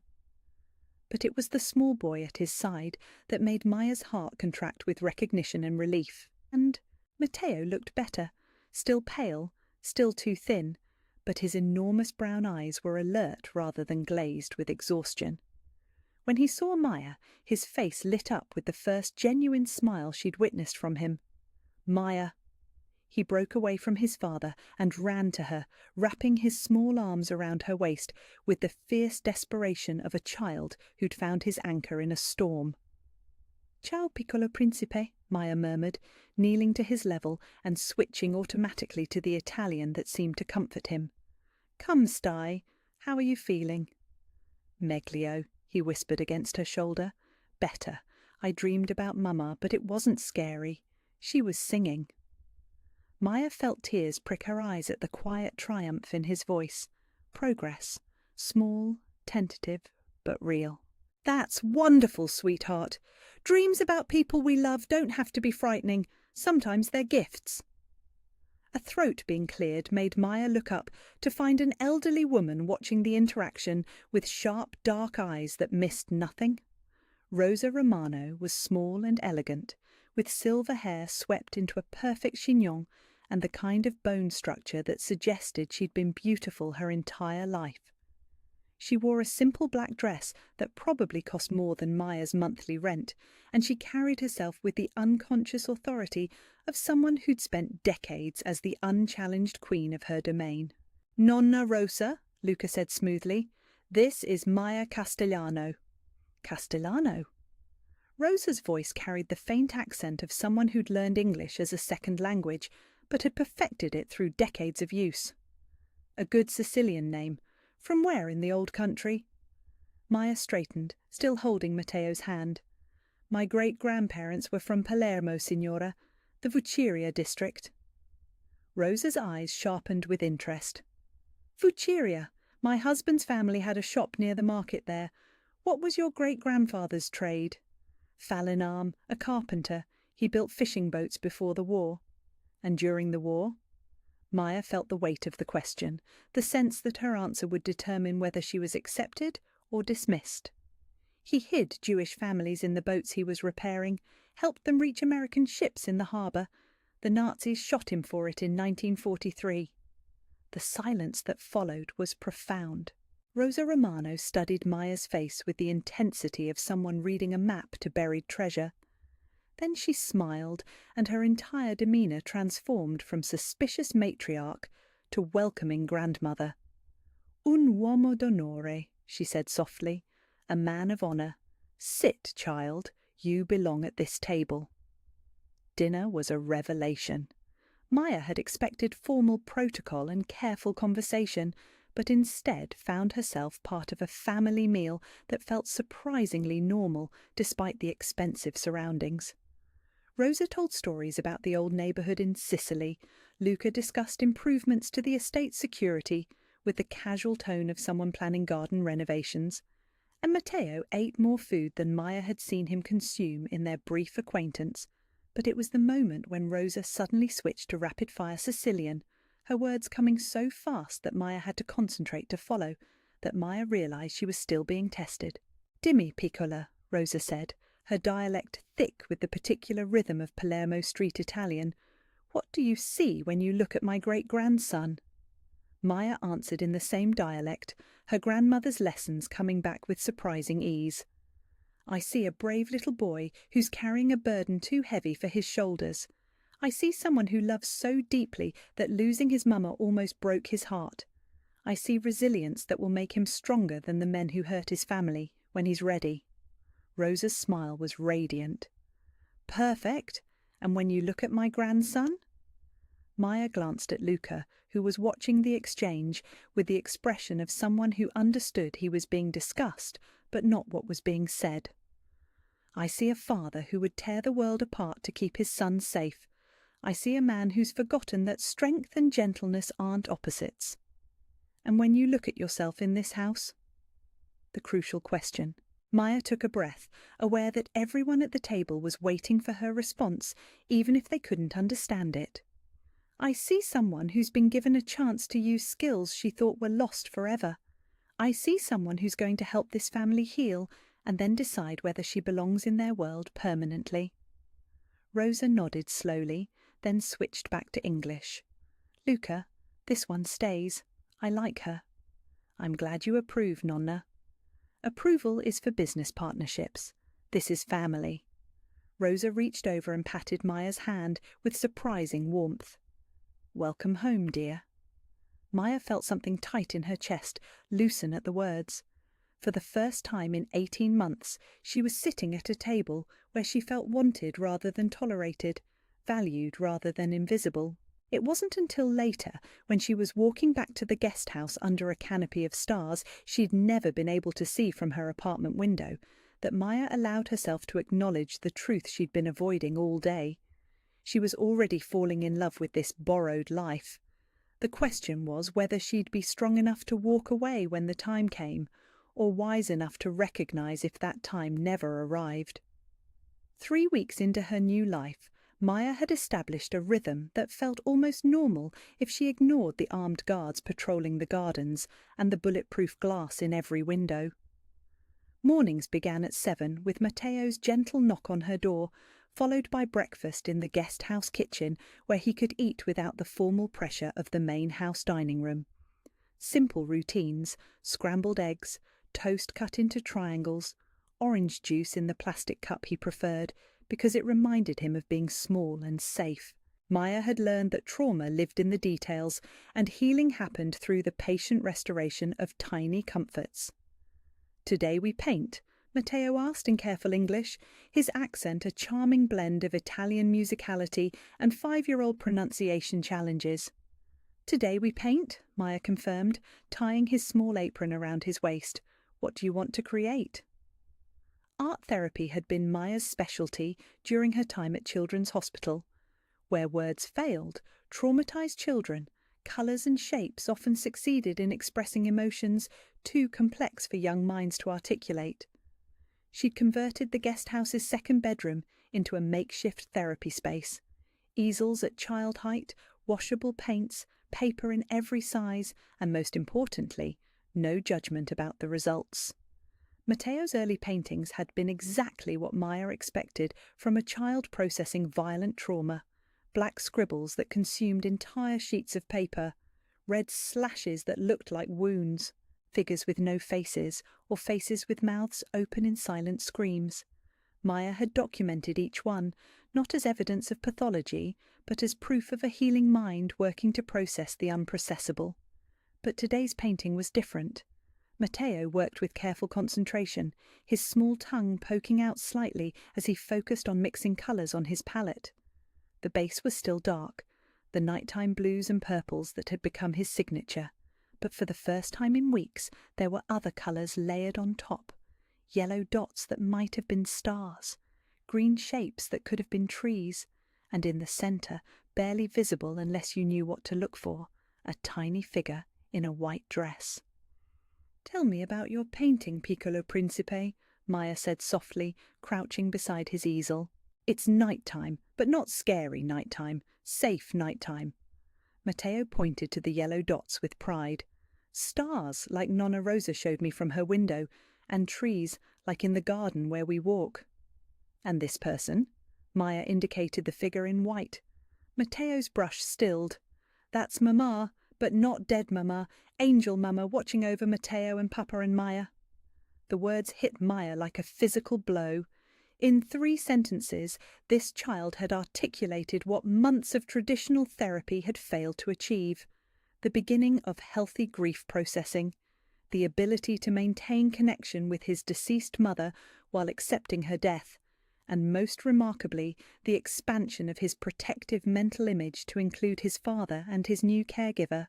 "That's beautiful, sweetheart. Angel Mama sounds very loving." "She is. She told me in my dream that she likes Maya, and it's okay to love Maya too." Matteo looked up at her with eyes that held wisdom no 5-year-old should possess. "Mama said loving new people doesn't mean forgetting old people." Maya felt tears threaten and blinked them back. Professional boundaries. Even here, even in this borrowed life, she had to maintain some semblance of clinical distance. Except Matteo had just called her by name in the same sentence as his mother, and her heart was breaking open with a dangerous kind of joy. "Your Mama sounds very wise."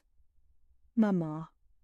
The word came out soft, tentative, as Matteo set down his brush and looked at Maya with an expression of such hopeful vulnerability that she felt her carefully maintained boundaries crumble like paper walls. "Si, Piccolo Principe." The Italian slipped out automatically, the language of comfort and safety that had become their private communication. "Can I call you Mama Maya? Not instead of Mama Isabella, but different Mama?"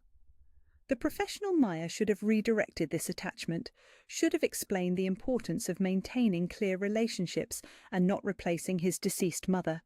But the woman Maya, the one who'd been invisible and unimportant for so long that she'd forgotten what it felt like to be essential to someone's world, could only nod and open her arms as Matteo launched himself into her embrace. "Mama Maya," he whispered against her shoulder, and Maya felt something fundamental shift in her chest, like tectonic plates settling into a new configuration. Neither of them heard the soft footstep in the doorway or saw Luca Romano watching the scene with an expression that mixed profound relief with something deeper, more complex, more dangerous. By the time Maya looked up, he was gone, but the air seemed to hold the echo of his presence like the lingering warmth of lightning. That evening, Maya found herself alone with Luca for the first time since she'd moved into the guest house.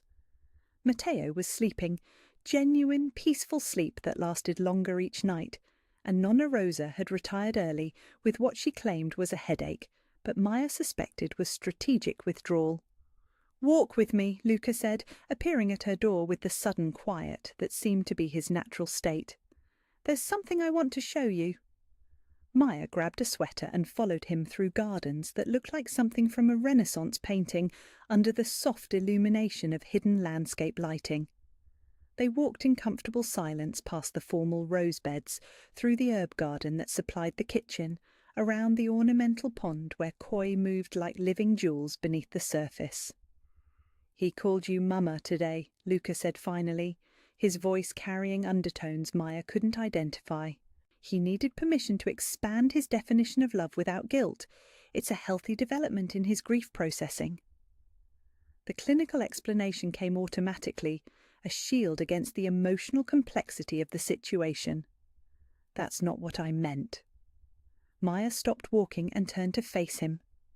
In the soft garden lighting, Luca looked younger, less dangerous, more like the father she'd glimpsed during quiet moments with his son than the criminal she knew controlled territory from Atlantic City to Philadelphia. "Then what did you mean?"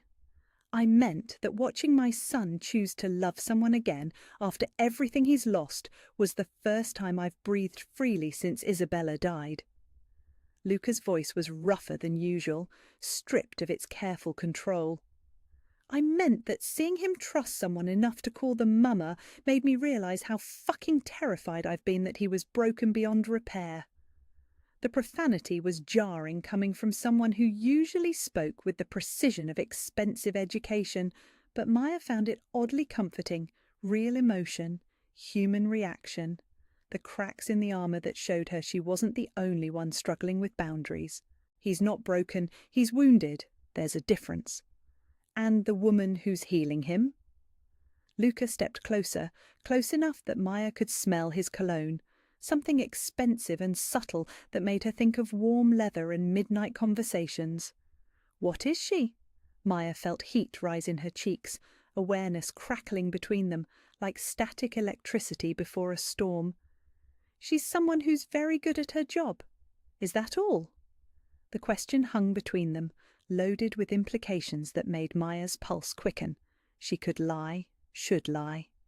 Professional boundaries existed for good reasons, and getting emotionally involved with the father of a patient, even a patient she couldn't legally treat, was asking for complications that could destroy everything she was trying to build. But Luca was looking at her like she was the answer to a question he'd been afraid to ask, and Maya found herself remembering what it felt like to be seen as essential rather than invisible. "No," she whispered, "that's not all." The kiss happened slowly enough that either of them could have stopped it, fast enough that neither of them did. Luca's hand came up to cup her face with surprising gentleness, his thumb tracing the line of her cheekbone as he lowered his head toward hers. Their lips met with the kind of desperate tenderness that spoke of months of accumulated longing and carefully maintained distance finally collapsing under the weight of proximity and possibility. Maya felt herself melting into him, her hands fisting in the expensive fabric of his shirt, her body responding to his touch with an intensity that surprised her. When they finally broke apart, both breathing hard, Maya could see her own conflict reflected in Luca's storm-grey eyes. "This complicates things," she said softly. "Everything about you complicates things." Luca's voice held a mixture of frustration and wonder. "From the moment you spoke to my son in Italian, you've been turning my world upside down." "Is that good or bad?" "I don't know yet, but I know I can't pretend I don't want you anymore." Maya felt her heart racing with possibilities and dangers in equal measure. "And I can't pretend that being here doesn't feel like coming home, even though I know better." "What do we do about it?" Before Maya could answer, the sound of Matteo's crying echoed across the gardens from the main house, not the desperate, traumatized sobs of his early weeks, but the ordinary distress of a child waking from a nightmare. Both adults responded instantly, the spell between them broken by parental instinct and professional responsibility. They ran toward the house, their personal complications temporarily set aside by the needs of the small boy who had brought them together. Maya reached Matteo's room first, gathering him into her arms as he babbled in rapid Italian about a dream where the bad men were chasing Angel Mama through dark streets. But even as she comforted him, stroking his hair and murmuring reassurances, she was aware of Luca watching from the doorway with an expression of such profound gratitude that it made her chest tight with emotion. "Mamma Maya," Matteo whispered as his breathing returned to normal. "Don't leave. Please don't leave." "I'm not going anywhere, piccolo principe," Maya promised, the words coming from a place deeper than professional obligation. "I'm right here." Later, after Matteo had fallen back asleep between them on his bed, an arrangement that should have felt awkward, but somehow felt perfectly natural, Luca spoke into the darkness. "He's not the only one who doesn't want you to leave." Maya turned her head to look at him, seeing the vulnerability he usually kept hidden behind expensive suits and dangerous reputation. "I know." "So what happens now?"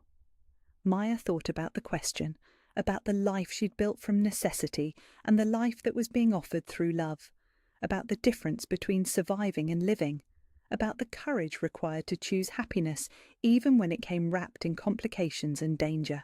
"Now we figure out how to be a family," she said quietly. "All the rest, we'll make it work." Luca's smile was soft in the darkness, transforming his face into something almost boyish. All the rest, the business, the danger, the fact that I'm falling in love with a man whose world I swore I'd never be part of. Maya's voice was steady, sure. All of it. We make it work because what we're building here is worth the complications. You're sure? Maya looked at the sleeping child between them, felt the solid warmth of the man beside her, listened to the peaceful quiet of a house where she'd somehow found herself belonging. I'm sure. Outside their window, the temperature dropped 10 degrees as storm clouds gathered on the horizon. But inside Matteo's bedroom, 3 people who'd found each other against all odds slept peacefully, wrapped in the beginning of something that looked remarkably like forever. The call came at dawn on a Tuesday in October, when the leaves had turned gold and the morning air carried the promise of winter.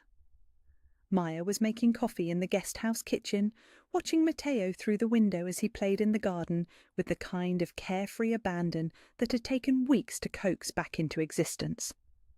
Don Salvatore is coming. Luca's voice through the phone was carefully neutral, but Maya caught the underlying tension. Today. He wants to meet you officially. Maya's coffee cup paused halfway to her lips. In the 6 weeks since she'd become part of the Romano household, Luca's father had remained a distant figure of whispered conversations and respectful references. The patriarch who still controlled the family's interests in Sicily, who commanded the kind of old-world respect that made grown men lower their voices when speaking his name. Why now? Because Matteo has been talking about you in his letters.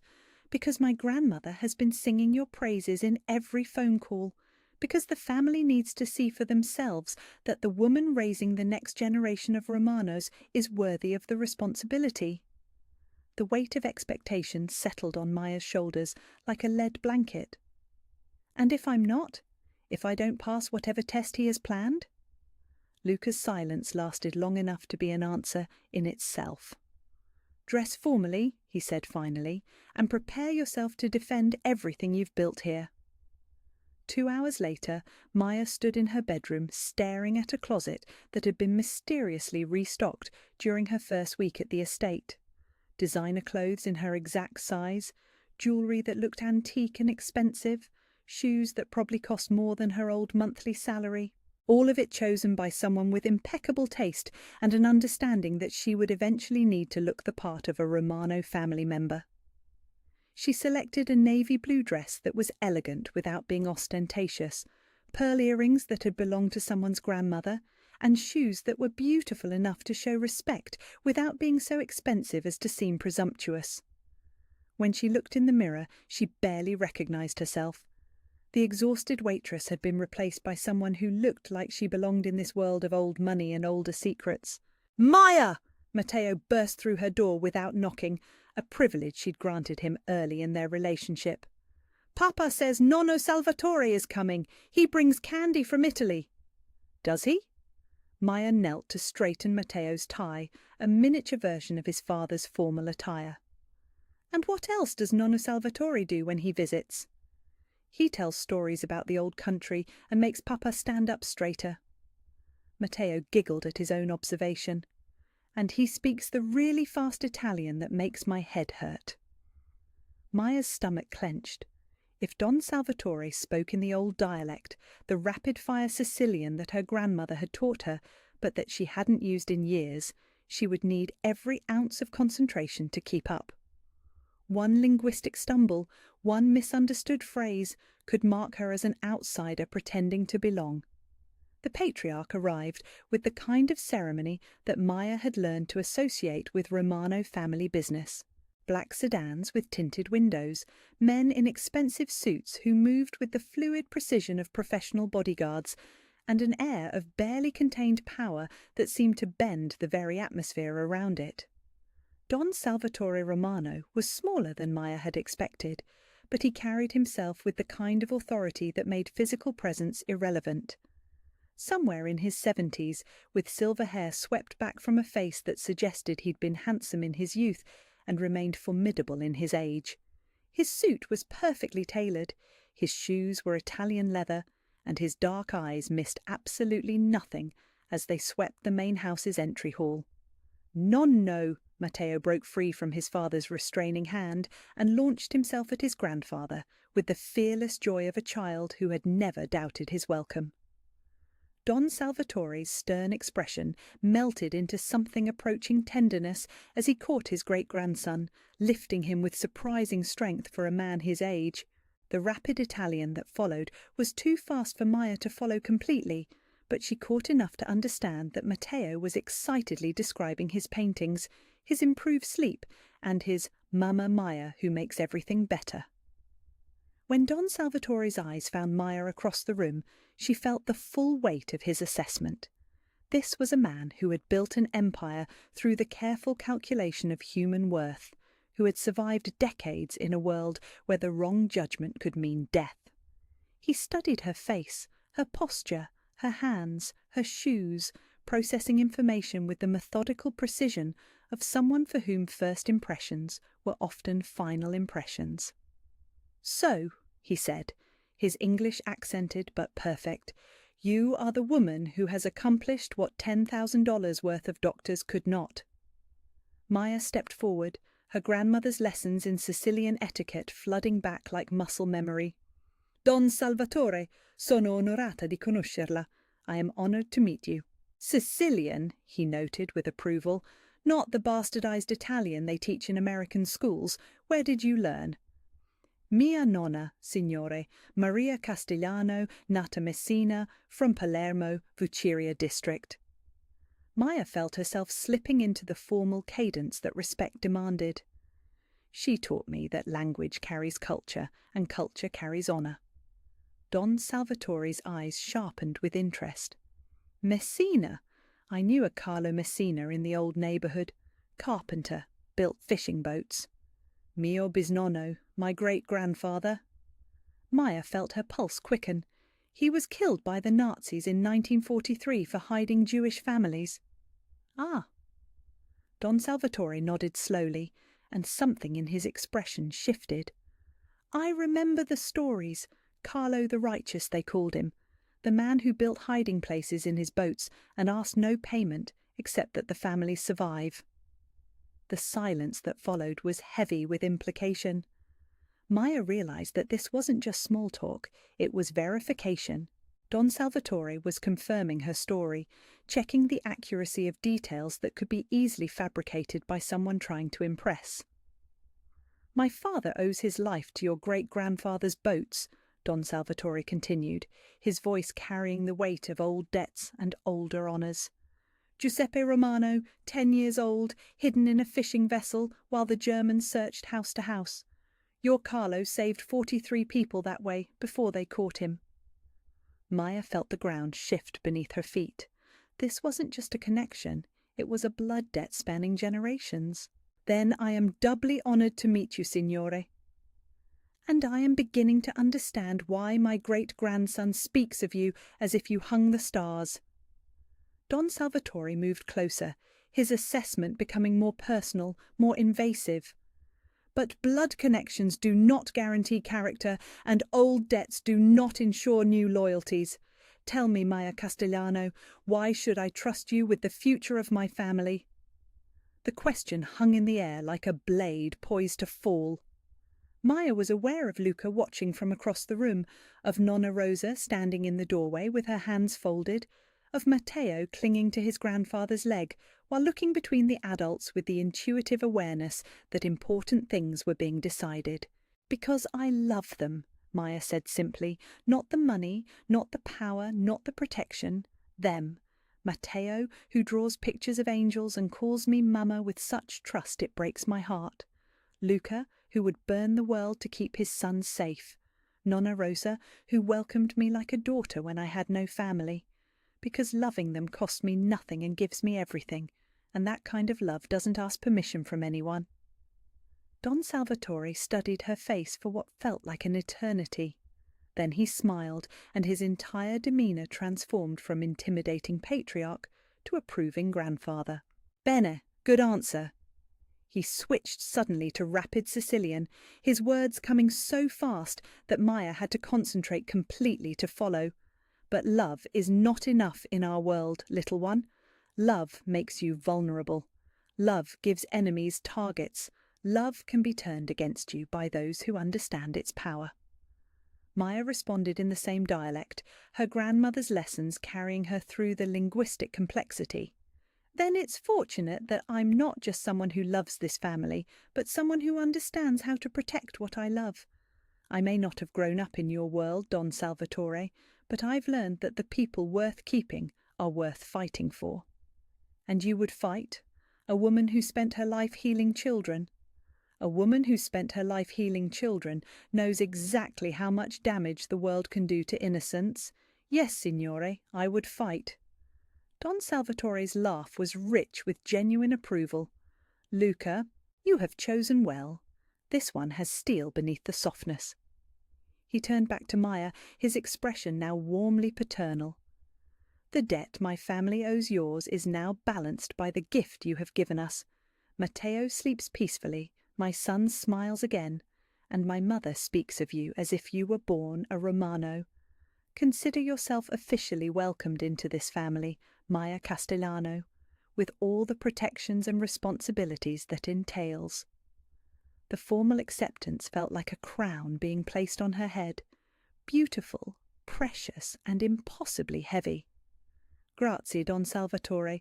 I will not dishonour the trust you place in me. I know you won't, because if you did, his smile became sharp-edged, predatory. Well, let us simply say that family loyalty is rewarded as generously as family betrayal is punished. The threat was delivered with such casual warmth that it took Maya a moment to process its implications. Protection and danger, love and violence, acceptance and consequences, all wrapped together in the complex package of Romano family membership. Understood, signore. Excellent. Now I believe my great-grandson has promised to show me his latest paintings. As the formal tension dissolved into family warmth, Maya felt Luca's hand settle gently on her lower back, a gesture of support and claimed ownership that sent heat racing through her despite the circumstances. "Well done," he murmured into her ear, his voice carrying undertones that had nothing to do with family politics and everything to do with the way she'd looked while defending their relationship to the most powerful man in his world. Was I convincing?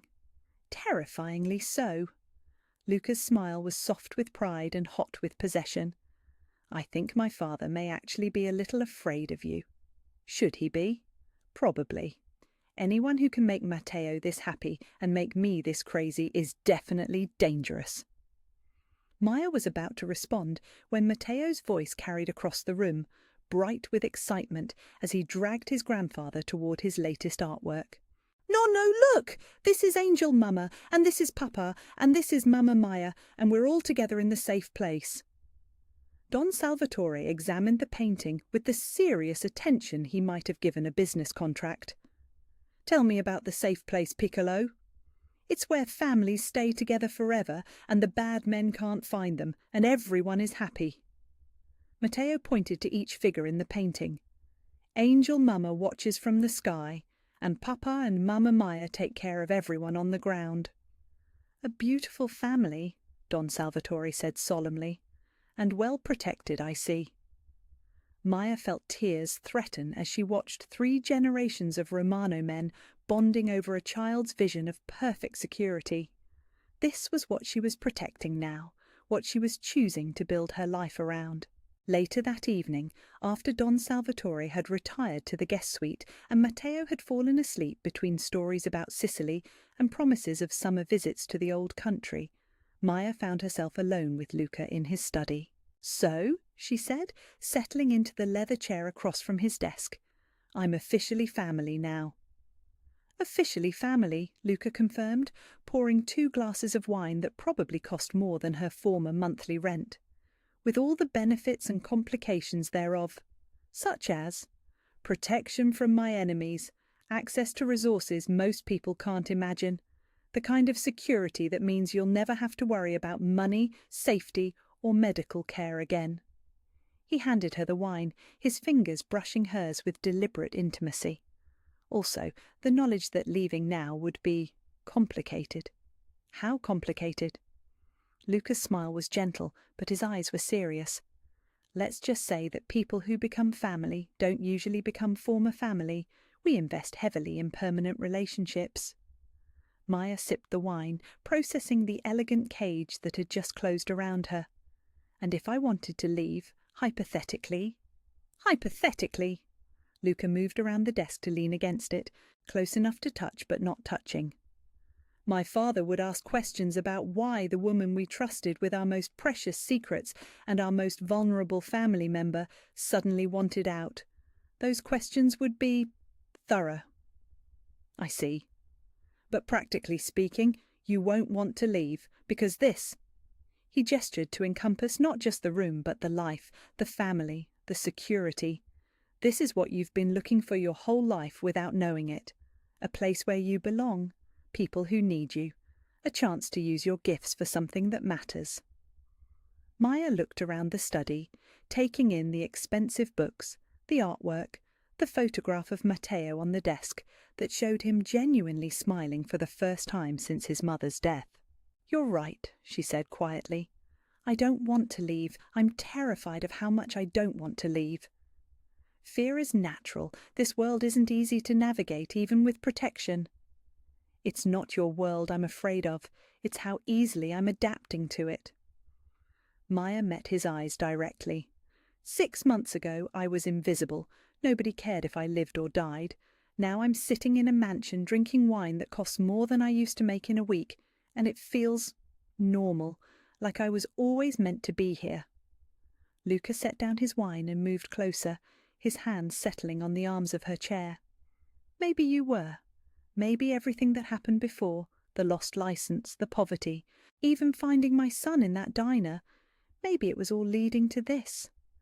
That's a very romantic way to look at systematic destruction of my previous life. Romance is just another word for destiny with better timing. Luca's voice was rough with something deeper than desire. And my timing has been shit for most of my adult life, so I'm willing to believe in whatever force put you in that diner at 3 a.m. when my son needed you most. Maya felt her heart race as his hands came up to frame her face, thumbs tracing the line of her cheekbones with the kind of reverent touch that suggested she was precious rather than convenient. Luca! I know this is complicated. I know you never planned to fall in love with someone whose business card doesn't list his actual profession. I know you're terrified of how good this feels when it should feel wrong. His forehead rested against hers, their breath mingling in the small space between them. But I also know that my son is healing because of you. My family has accepted you as one of their own, and I'm falling in love with you so hard that it scares me more than any enemy I've ever faced. Why does it scare you? Because enemies I can eliminate, love I have to trust, and trust requires giving someone the power to destroy everything I've built. His voice was barely a whisper.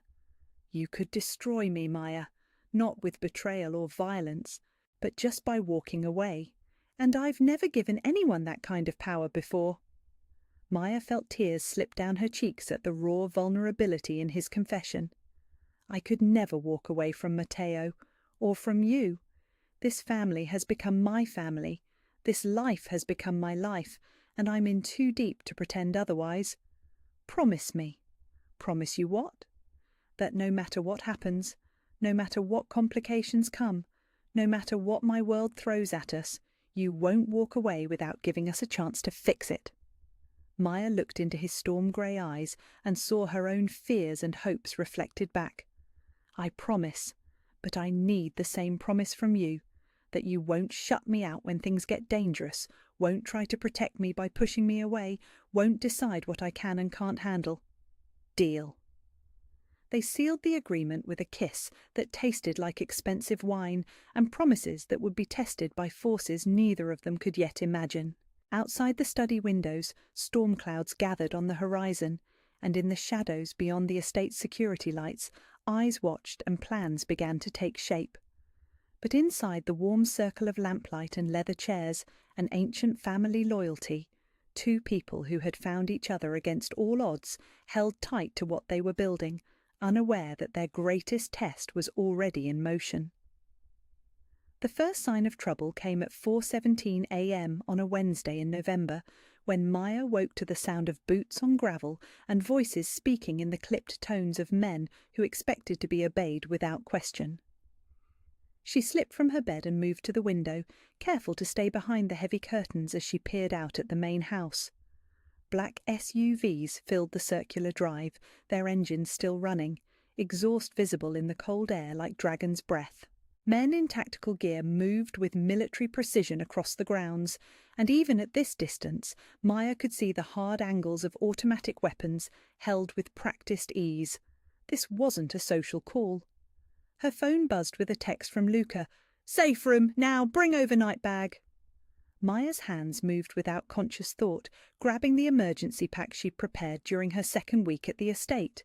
Medical supplies, changes of clothes for herself and Matteo, important documents, and the small pistol Luca had insisted she learn to use after her first shooting lesson had revealed an unsettling natural accuracy.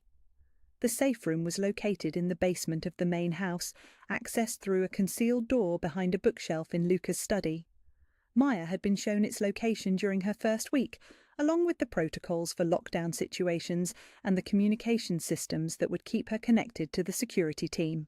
She found Matteo there already, small and scared in dinosaur pajamas, clutching the stuffed elephant that had been his comfort object since his mother's death. Nonna Rosa sat beside him, her silver hair in curlers, but her dark eyes sharp with the alertness of someone who'd survived enough crises to know when real danger approached. "Mama Maya!"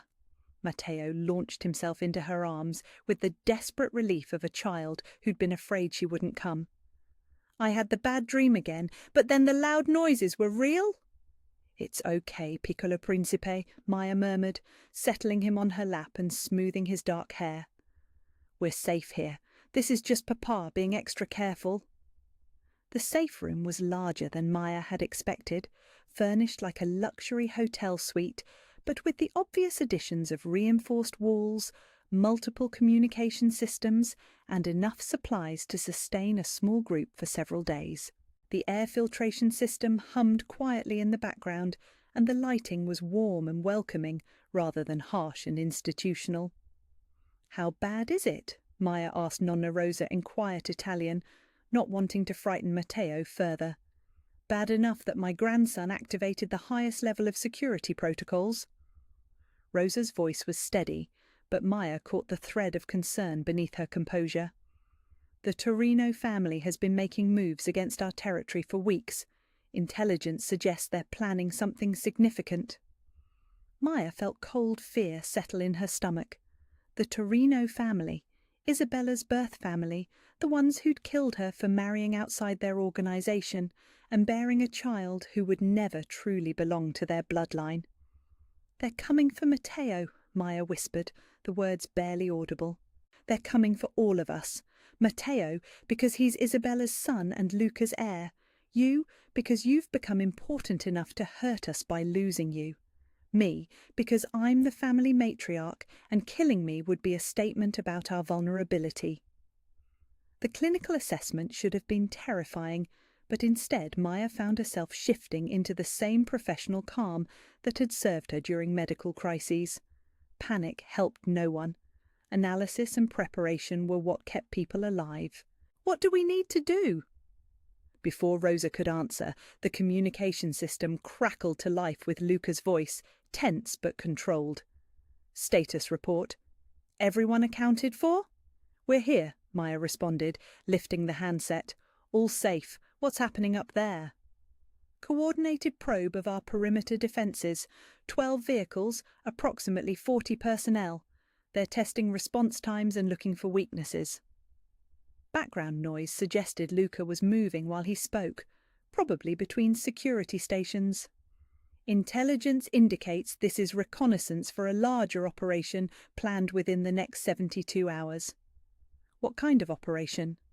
"The kind that ends with my family dead and the Torinos claiming our territory through right of conquest." Luca's voice carried undertones of barely controlled fury. "Maya, I need you to understand something. They're not just coming for Matteo. They know you're important to us now, which makes you a target. This isn't random violence, it's strategic warfare. Maya felt Matteo tense in her arms as he picked up on the adult tension despite not understanding the words. She forced her voice to remain calm and steady. Then we adapt our strategy accordingly. We? You didn't seriously think I was going to hide in a basement while someone threatens my family, did you? Maya's voice took on the steel that had gotten her through medical school, through losing her license, through months of working double shifts just to survive. I may not have grown up in your world, Luca, but I'm a fast learner, and I'm very good in crisis situations. The silence that followed was long enough for Maya to wonder if she'd overstepped. Then Luca's voice came back, rough with something that might have been pride mixed with exasperation. Christ, you're stubborn. All right, Rosa, bring them to the command center. It's time Maya learned how we fight back. The command center was located adjacent to the safe room, accessible through a reinforced corridor that felt more like a military installation than a family home. Banks of monitors showed feeds from dozens of security cameras positioned throughout the estate and surrounding area. Communication equipment that looked like it belonged in a government facility filled one wall, and a large table in the center held detailed maps marked with tactical positions and threat assessments.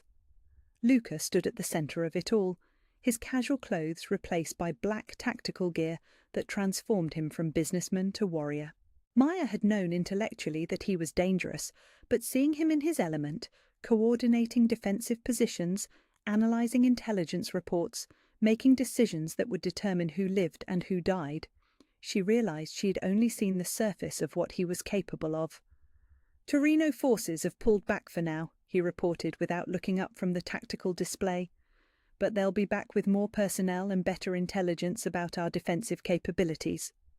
How much time do we have? Maya asked, settling Matteo in a chair with colouring books while she studied the information Luca was processing. 12 to 18 hours, probably, long enough for them to regroup and plan their primary assault. Luca finally looked up, his grey eyes taking in her calm assessment of the situation with something approaching admiration. Most people would be demanding to be evacuated to somewhere safer. Most people aren't in love with the primary target. Maya moved to stand beside him, studying the map display. Besides, where exactly would be safer? If they want Matteo badly enough to launch a coordinated attack on this compound, they're not going to give up just because we change locations. No, they're not. Luca's hand found hers, squeezing gently. Which is why we end this here, tonight, on ground we control, with advantages we've spent years developing. What do you need from me? Medical support. We're bringing in additional personnel, and there's a good chance some of them will need treatment. Luca indicated a section of the command center that Maya now realized was equipped as a field hospital. Also, someone to keep Matteo calm and safe while the adults handle the violence. Maya studied the medical station, noting the quality and completeness of the equipment. You've done this before. Territory wars aren't uncommon in our business. The difference is that this time they're not just coming for business assets, they're coming for family. Luca's voice carried the cold promise of retribution, which means the rules are different. How different?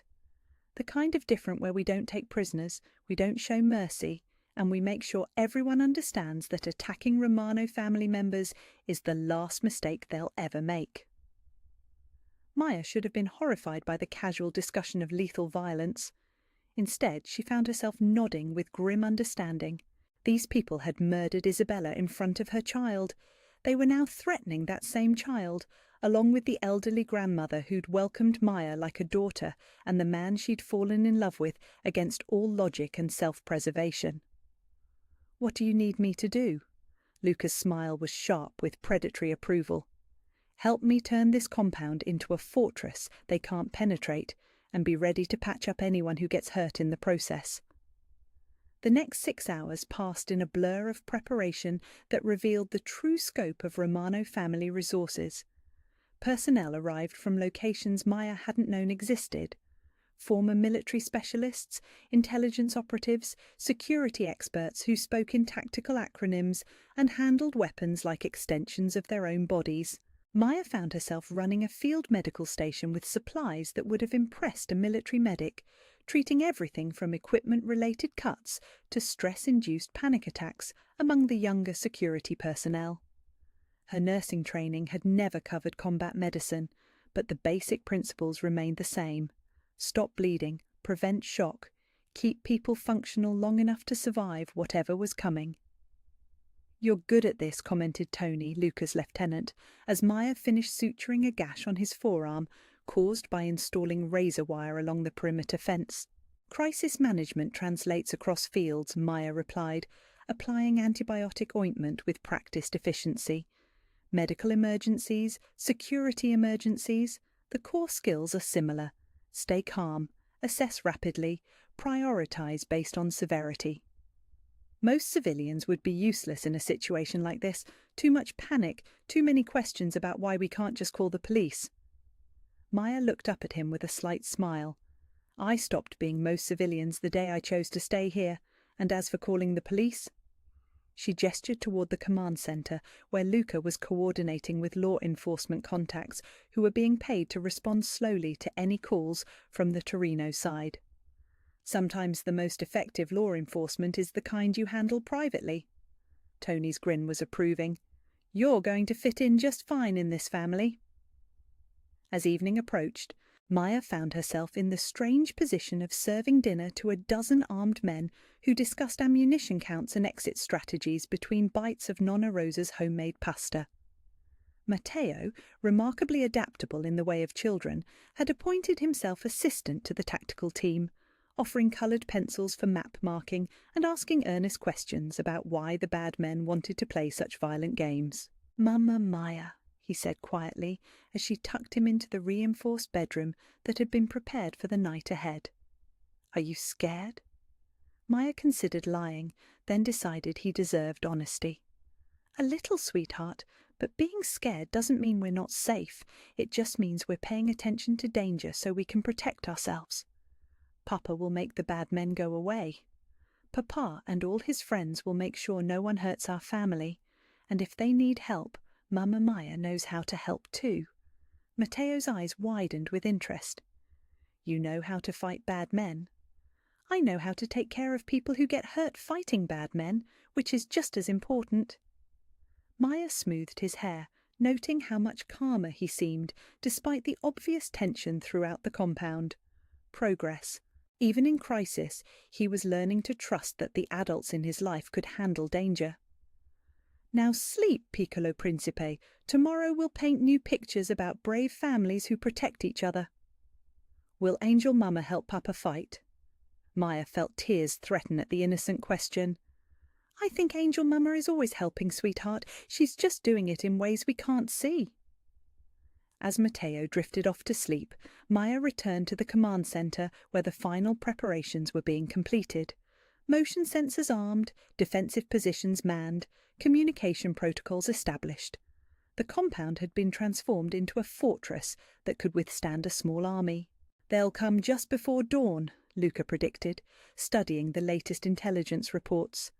Classic military timing, when defenders are most tired, when visibility is compromised, when civilian populations are least likely to witness whatever happens. "And we'll be ready," Maya said, checking her medical supplies one final time. Luca looked at her with an expression of such fierce tenderness that it took her breath away. "I need you to know something in case—" "Don't." Maya stepped closer, placing her finger against his lips. "Don't say goodbye. Don't make speeches about what might happen. We're going to get through this, all of us, and then we're going to have a very long, very boring conversation about upgrading the perimeter security." "You sound very certain." "I am certain, because I just found my family, and I'll be damned if I'm going to let anyone take them away from me." Maya's voice carried the quiet steel of absolute conviction. "Those men out there think they're fighting for territory or revenge.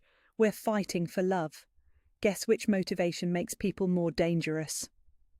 Luca's kiss was soft and desperate, a benediction and a promise wrapped in the space of a heartbeat.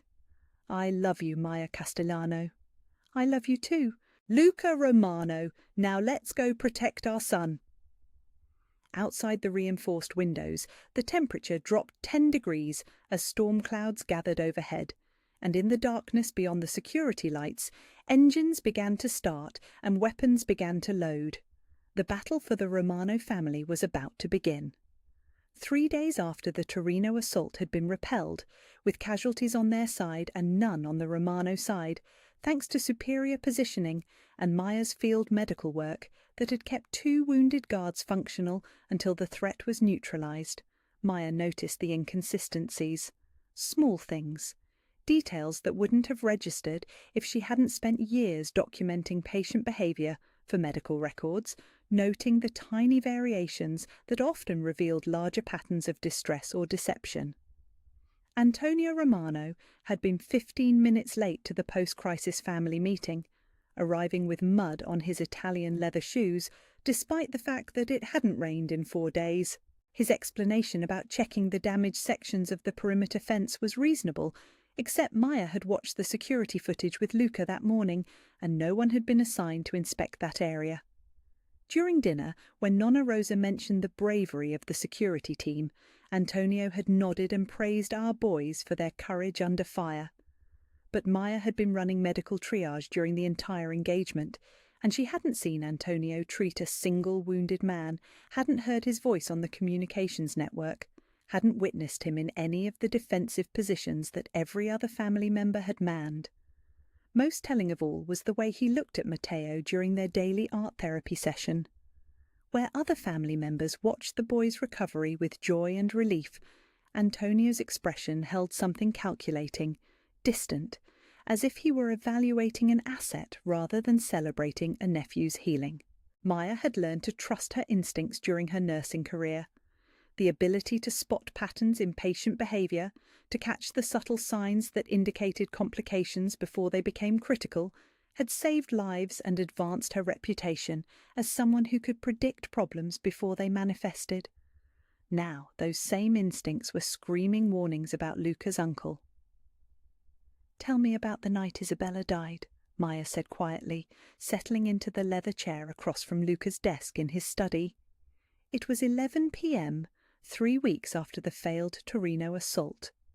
Matteo was sleeping peacefully.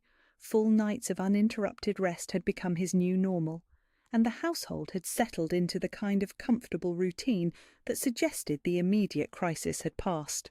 Luca looked up from the financial reports he'd been reviewing, his expression sharpening at the unexpected question. "Why?" "Because I'm trying to understand something, and I need more information to process what I'm seeing." Maya leaned forward, her voice taking on the professional tone she used when discussing complex medical cases. "Who knew about Isabella's route that night? Who had access to her schedule, her security arrangements, her planned stops?" "Maya." Luca's voice carried a warning. "Those are dangerous questions." "More dangerous than pretending I don't see what's right in front of me." Luca set down his pen and gave her his complete attention. "What exactly do you think you're seeing?" Maya pulled out the small notebook she'd been keeping, not unlike the patient observation logs she'd maintained during her nursing career. 3 weeks ago, someone provided the Torinos with detailed intelligence about our security protocols. They knew which cameras had blind spots. They knew the shift change schedules. They knew exactly when the perimeter guards would be most vulnerable. Intelligence gathering is a standard part of military operations. Not this specific. They knew that Nonna Rosa takes her evening medication at exactly 9:30, which means the kitchen staff would be occupied preparing her nighttime tea. They knew that Tony conducts weapons inventory every Tuesday at midnight, which would take him away from the main communications hub. They knew that I had been running medical supplies between the safe room and the command centre, which meant they could predict movement patterns in the lower levels. Luca's expression was becoming dangerously neutral. "Continue." "This wasn't external surveillance, Luca. This was someone with intimate knowledge of our daily routines, providing real-time intelligence to our enemies." Maya flipped through her notebook, finding the pages where she documented her observations. Someone who had access to security briefings, who knew about defensive preparations, who could provide updates about our response capabilities. That's a serious accusation. It's a serious situation. Maya met his eyes directly. And I think you already suspect who it is, but you don't want to believe it because family betrayal is the worst kind of wound. The silence that followed was heavy with implication. Maya watched Luca process the information, seeing the moment when his strategic mind accepted what his heart wanted to reject. "Antonio," he said finally, the name coming out like a curse. "Antonio, your father's younger brother, who's been passed over for leadership positions his entire life, who watched you inherit control of the family business while he remained a lieutenant, who's been living in your shadow for decades, accumulating resentments like compound interest." Luca stood and moved to the window, his posture rigid with controlled anger. He's family. So was Isabella, and that didn't stop someone from setting her up to die. Maya's voice was gentle, but implacable. "Luca, I've spent the past 3 weeks watching how Antonio interacts with Matteo, and it's not the behavior of a loving uncle. It's the behavior of someone who sees a child as an obstacle to something he wants. What does he want? Control, succession, the respect he feels he's been denied." Maya joined him at the window, looking out at grounds that had been a battlefield just weeks ago. If Matteo had died with Isabella, you would have been devastated, vulnerable, possibly self-destructive. Antonio could have positioned himself as the stable choice to lead the family business while you grieved. And when that didn't work, when Matteo survived and began to recover? Plan B, alliance with the Torinos. They get their revenge for Isabella's defection. He gets rid of the heir who stands between him and power, and everyone wins except us. Luca was quiet for a long time, processing implications that reached back months, possibly years. "The timing of the assault," he said slowly.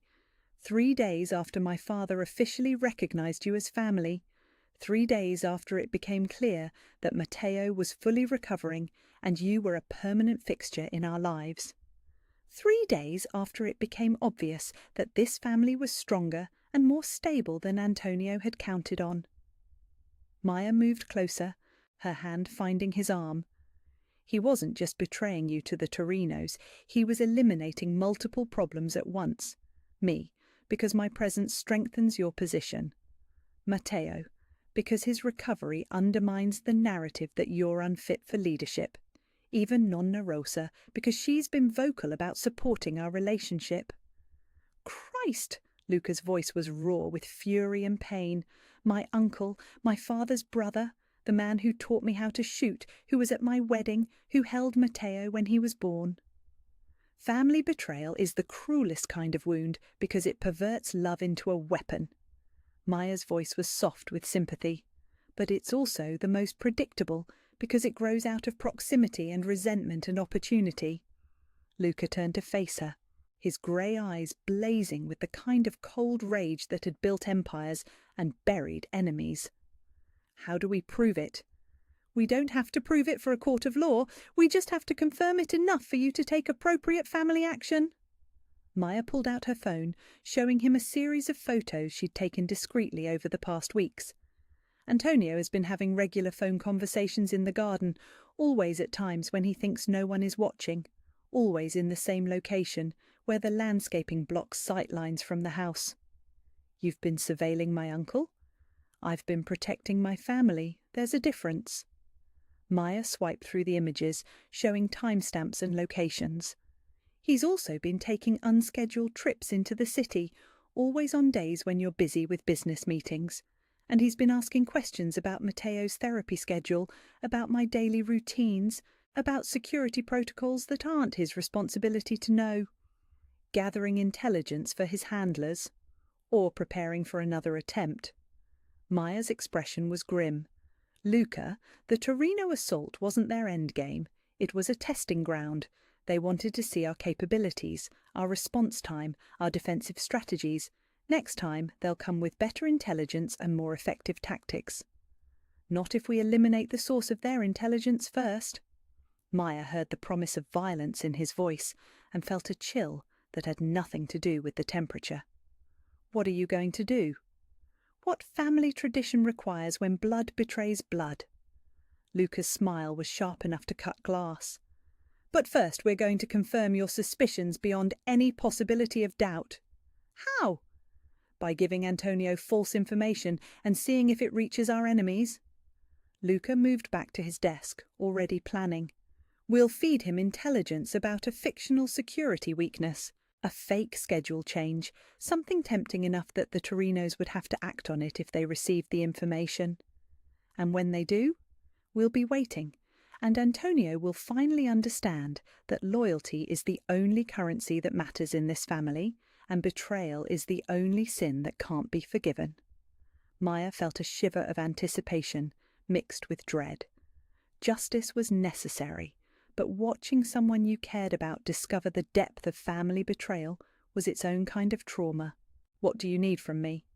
"Keep doing exactly what you've been doing. Watch, document, analyze, but also—" Luca moved closer, his hands framing her face with gentle intensity. "Be extra careful about your own security. If Antonio suspects that you're onto him, you become an immediate target. I can handle myself. I know you can, but I can't handle losing you." His voice was rough with emotion. "You've become the heart of this family, Maya. You've given us back our son, our hope, our ability to believe in the future. If anything happened to you—" "Nothing is going to happen to me. We're going to expose Antonio, neutralize the threat, and get back to the business of being a normal family, or as normal as we can be, considering the circumstances." Luca's laugh was strained. "Normal is overrated anyway." "Maybe, but happiness isn't, and I'll be damned if I'm going to let anyone take away what we've built here." That night, Maya lay in bed listening to the sounds of the estate settling into sleep. Guards changing shifts, the subtle hum of security systems, the distant sound of Nonna Rosa's television playing Italian variety shows that reminded her of home. But underlying the familiar sounds was something new. A tension, a watchfulness, the sense that the house itself was holding its breath, waiting for the next shoe to drop. In his bedroom down the hall, Matteo slept peacefully, surrounded by artwork that showed families staying together and angels watching over the people they loved. His recovery had been one of the few purely good things to come out of Maya's involvement with the Romano family, a reminder that healing was possible even in the darkest circumstances.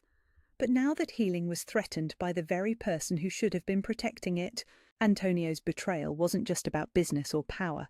It was about destroying the child's newfound security, shattering the trust that had taken months to rebuild, reducing a little boy to collateral damage in an adult war over status and succession.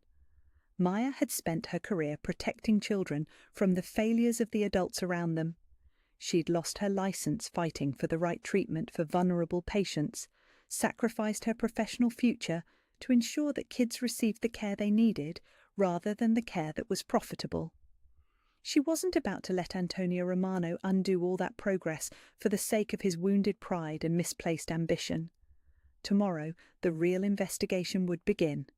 But tonight, Maya made a promise to the sleeping house around her, to the family that had become her family, to the child who'd learned to call her mama and mean it. Antonio Romano had betrayed them once. He wouldn't get the chance to do it again. Some lines once crossed couldn't be uncrossed, some betrayals once discovered couldn't be forgiven, and some mothers, chosen rather than biological, would do anything to protect their children from the monsters who wore familiar faces and called themselves family. The trap was elegant in its simplicity.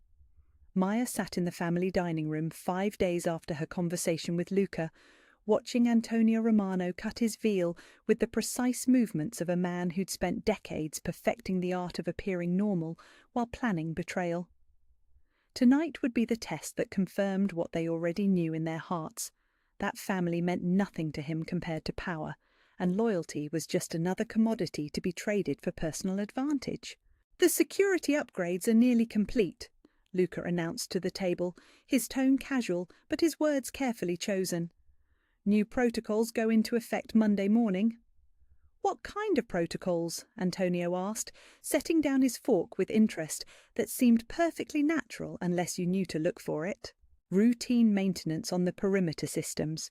All cameras will be offline for approximately 4 hours while the technicians upgrade the software. Luca's performance was flawless, the harried family leader dealing with necessary but inconvenient improvements. Maya and Matteo will need to stay in the main house that evening since the guest house security will be affected. Maya nodded, playing her assigned role. Monday evening, that's when I usually take Matteo for his walk through the garden after dinner. Not Monday, too risky with the systems down. Luca's protective tone was genuine, even as he delivered false information. Tuesday evening should be fine. The new system will be fully operational by then. Tuesday, Antonio repeated, and Maya caught the almost imperceptible pause as he filed away the information. Better to be safe, especially with little Matteo. The way he said his nephew's name, with just a hint too much concern, like someone practicing an emotion rather than feeling it, made Maya's skin crawl. This was a man who'd watched Isabella die, who'd facilitated the murder of his nephew's mother, who was now sitting at their dinner table planning the boy's death while cutting meat and making small talk about security upgrades. Speaking of safety, Nonna Rosa interjected, her sharp eyes moving between the adults at the table. Has there been any word from our friends about future difficulties? Intelligence suggests the Torinos are regrouping, Luca replied, the lie slipping smoothly into the larger fiction they were creating. But nothing immediate. They took heavy losses during their last attempt. Heavy losses, Antonio echoed with satisfaction that seemed genuine until Maya realized it was, because he'd helped inflict those losses while simultaneously betraying the family that trusted him.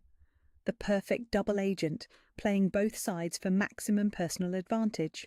After dinner, Maya followed her established routine, tucking Matteo into bed with stories about brave princes and protective angels, their voices soft in the Italian that had become their private language of comfort and safety. "Mamma Maya," Matteo whispered as she smoothed his dark hair. Why does Zio Antonio look sad when he thinks no one is watching? Maya felt her heart skip. Children saw things adults missed, patterns that hadn't yet been trained out of them by social conventions and polite assumptions. What do you mean, sweetheart? His eyes. When he smiles, his eyes don't smile too, like he's wearing a happy mask, but he's not really happy underneath. The clinical accuracy of the observation was startling. Matteo had identified the disconnection between Antonio's performed emotions and his genuine feelings, the hallmark of someone living a sustained deception. Some adults have complicated feelings, piccolo principe. Sometimes they smile when they're worried or scared or thinking about difficult things. Is Zio Antonio worried about the bad men coming back? Maya felt a chill at the innocent question. What makes you think that? Because he asks lots of questions about our walks and our games and when we go places, like he wants to make sure we'll be safe. Matteo's voice was drowsy but thoughtful. But his questions feel different from Papa's questions. Papa asks because he loves us. Zio Antonio asks because what, sweetheart? Because he wants to know something else, something not about keeping us safe. Maya felt cold certainty settle in her chest. Even a 5-year-old could sense that Antonio's interest in their routines wasn't protective. It was predatory.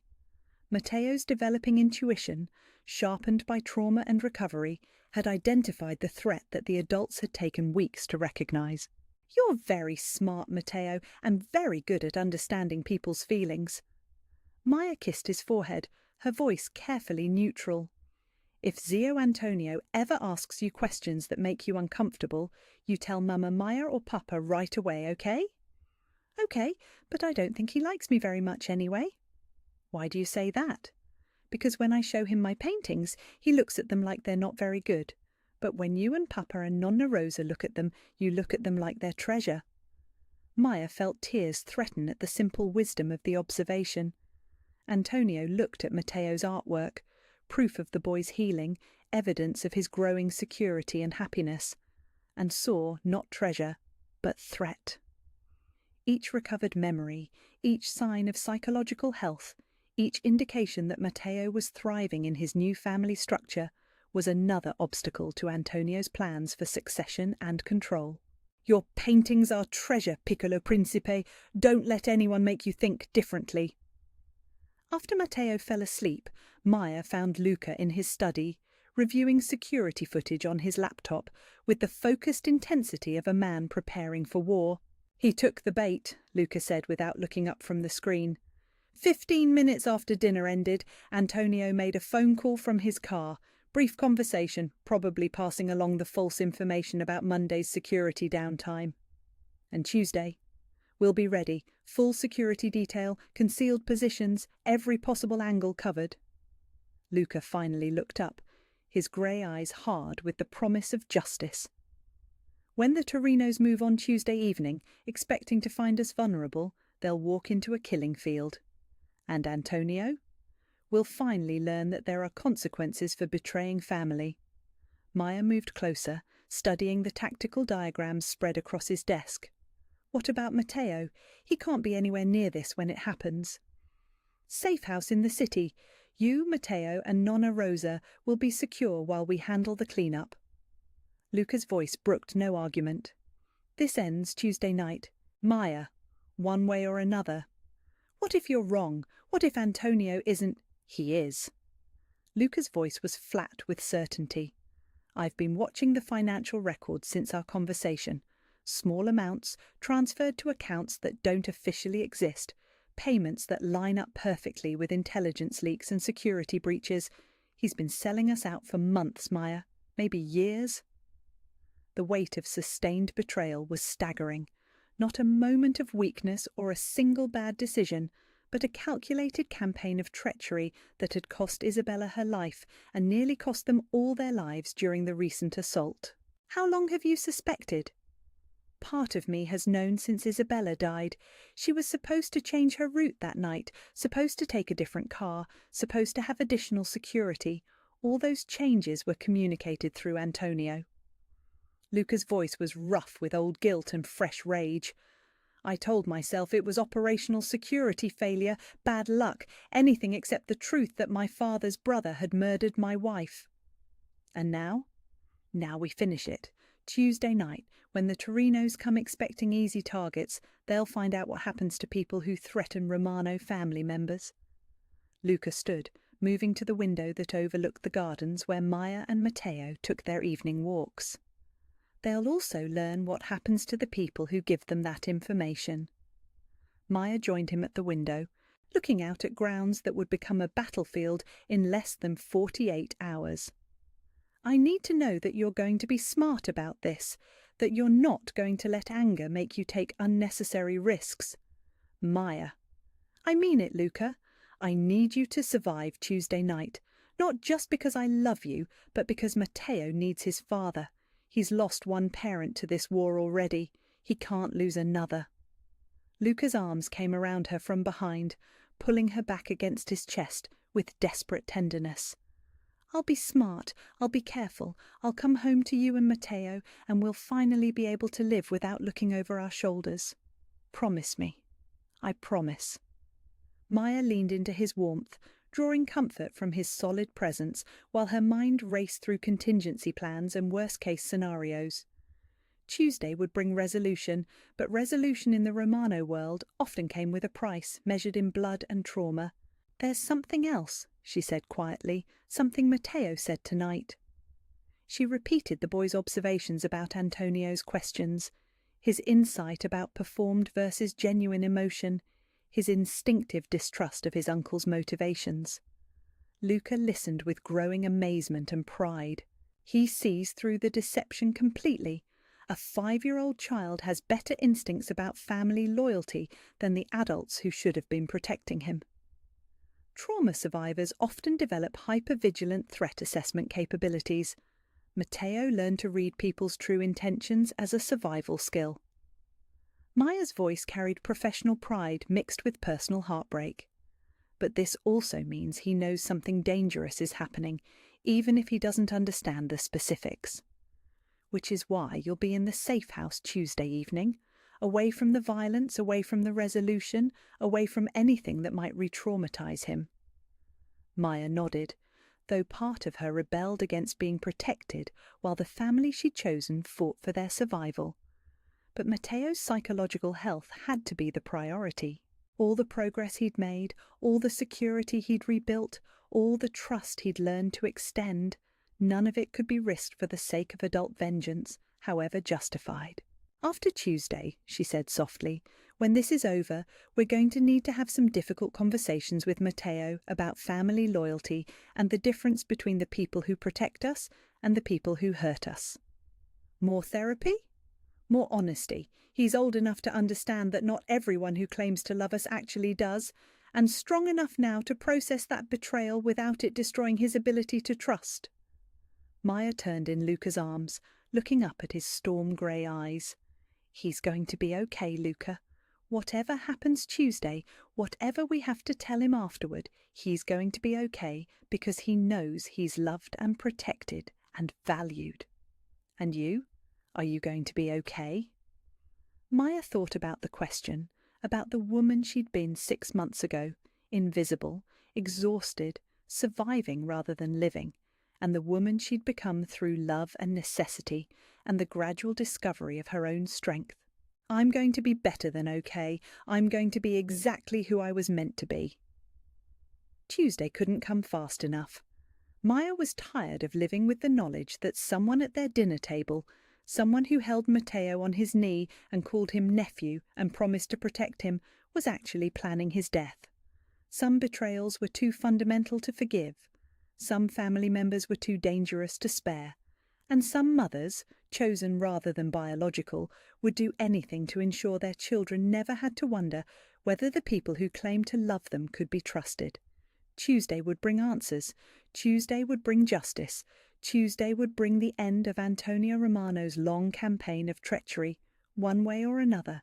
6 weeks after Antonio Romano disappeared into the kind of exile that didn't allow for forwarding addresses or Christmas cards, Maya woke to sunlight streaming through windows that no longer needed bulletproof glass and the sound of Matteo's laughter echoing from the garden.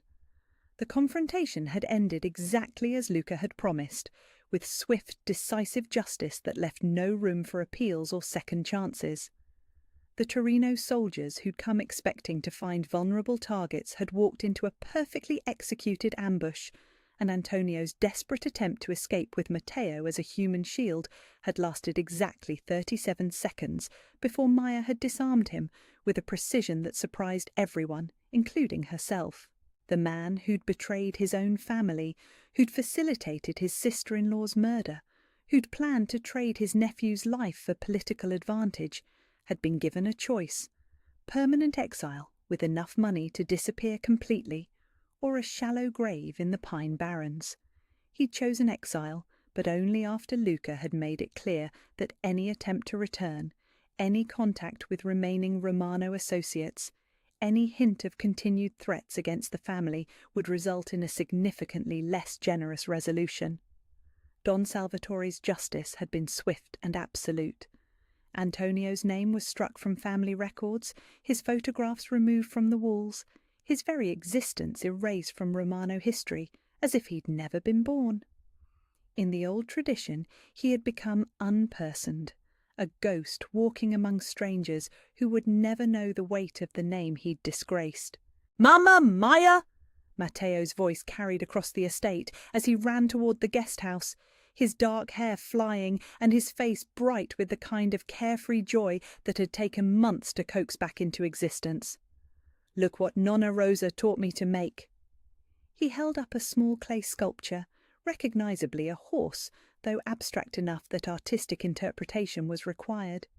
His hands were covered in pottery clay, his clothes were splattered with creative enthusiasm, and his smile was the kind of radiant happiness that made every adult struggle they'd endured worthwhile. "That's beautiful, Piccolo Principe," Maya said, kneeling to examine his artwork with the serious attention it deserved. "Tell me about your horse." "His name is Coraggio, and he's brave like Papa and smart like you and fast like the wind." Matteo's explanation came in the rapid-fire Italian they used for their most important conversations. Nonna Rosa says horses represent freedom, and freedom means nobody can make you afraid anymore. Maya felt tears threaten at the profound wisdom hidden in his childish explanation.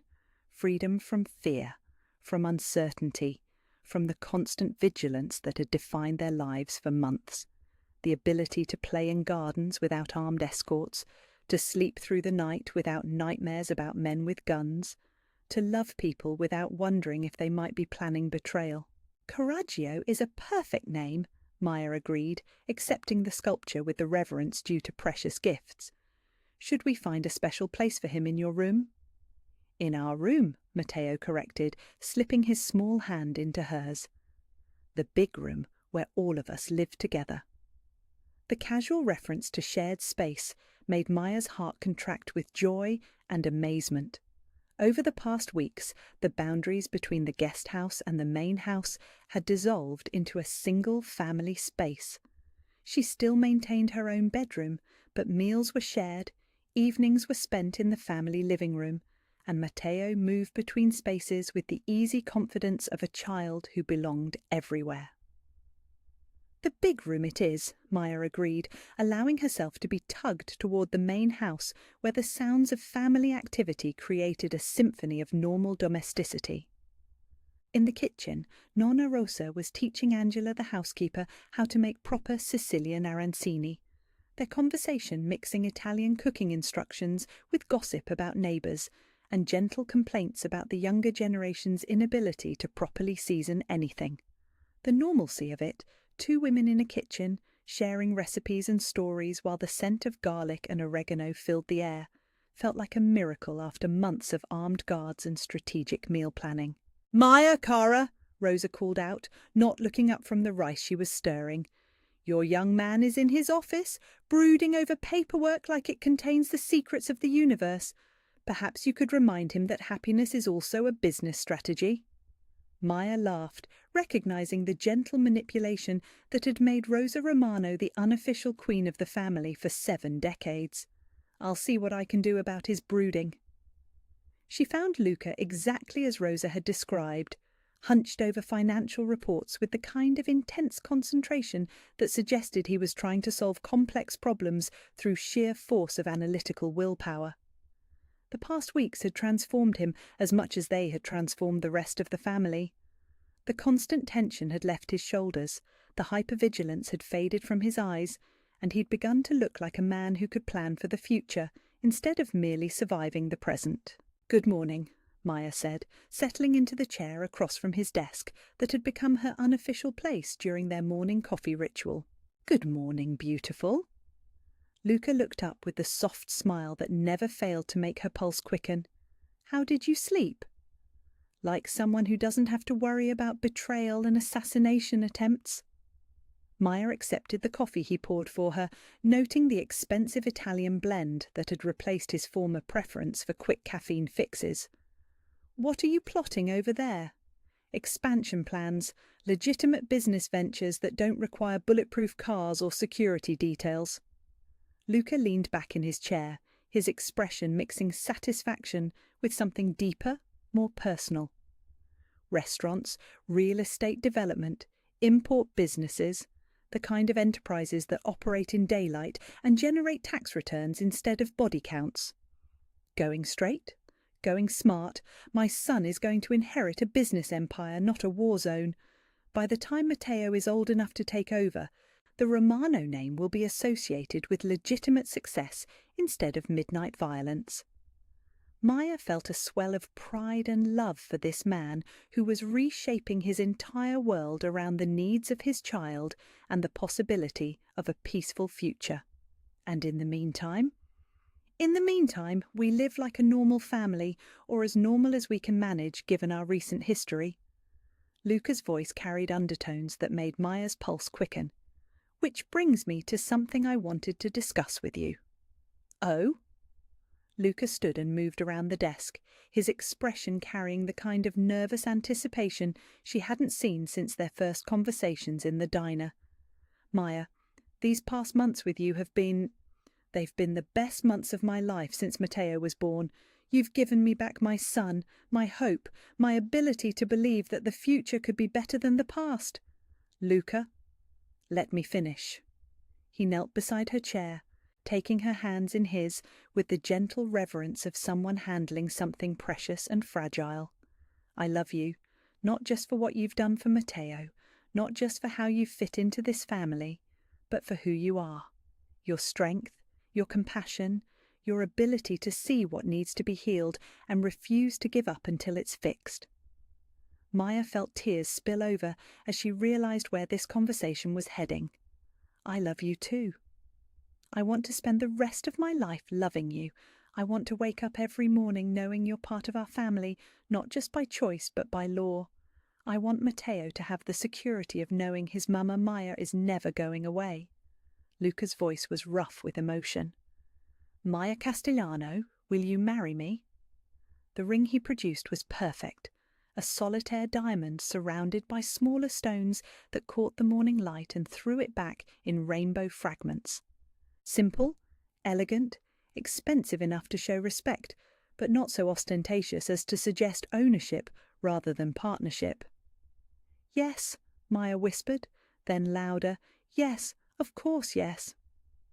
The kiss that followed tasted like coffee and promises, and the kind of joy that came from choosing love even when it meant choosing danger, choosing family even when it meant choosing complications, choosing forever even when forever seemed impossible to guarantee. "Mama Maya!" Matteo's voice interrupted their moment, but neither adult minded as he launched himself into their embrace with the enthusiasm of someone who'd been listening at the door. "Are you going to be my real mama now, with papers and everything?" "With papers and everything, Piccolo Principe," Maya confirmed, gathering him close and marvelling at how perfectly he fit between them, how naturally the three of them formed a complete family unit.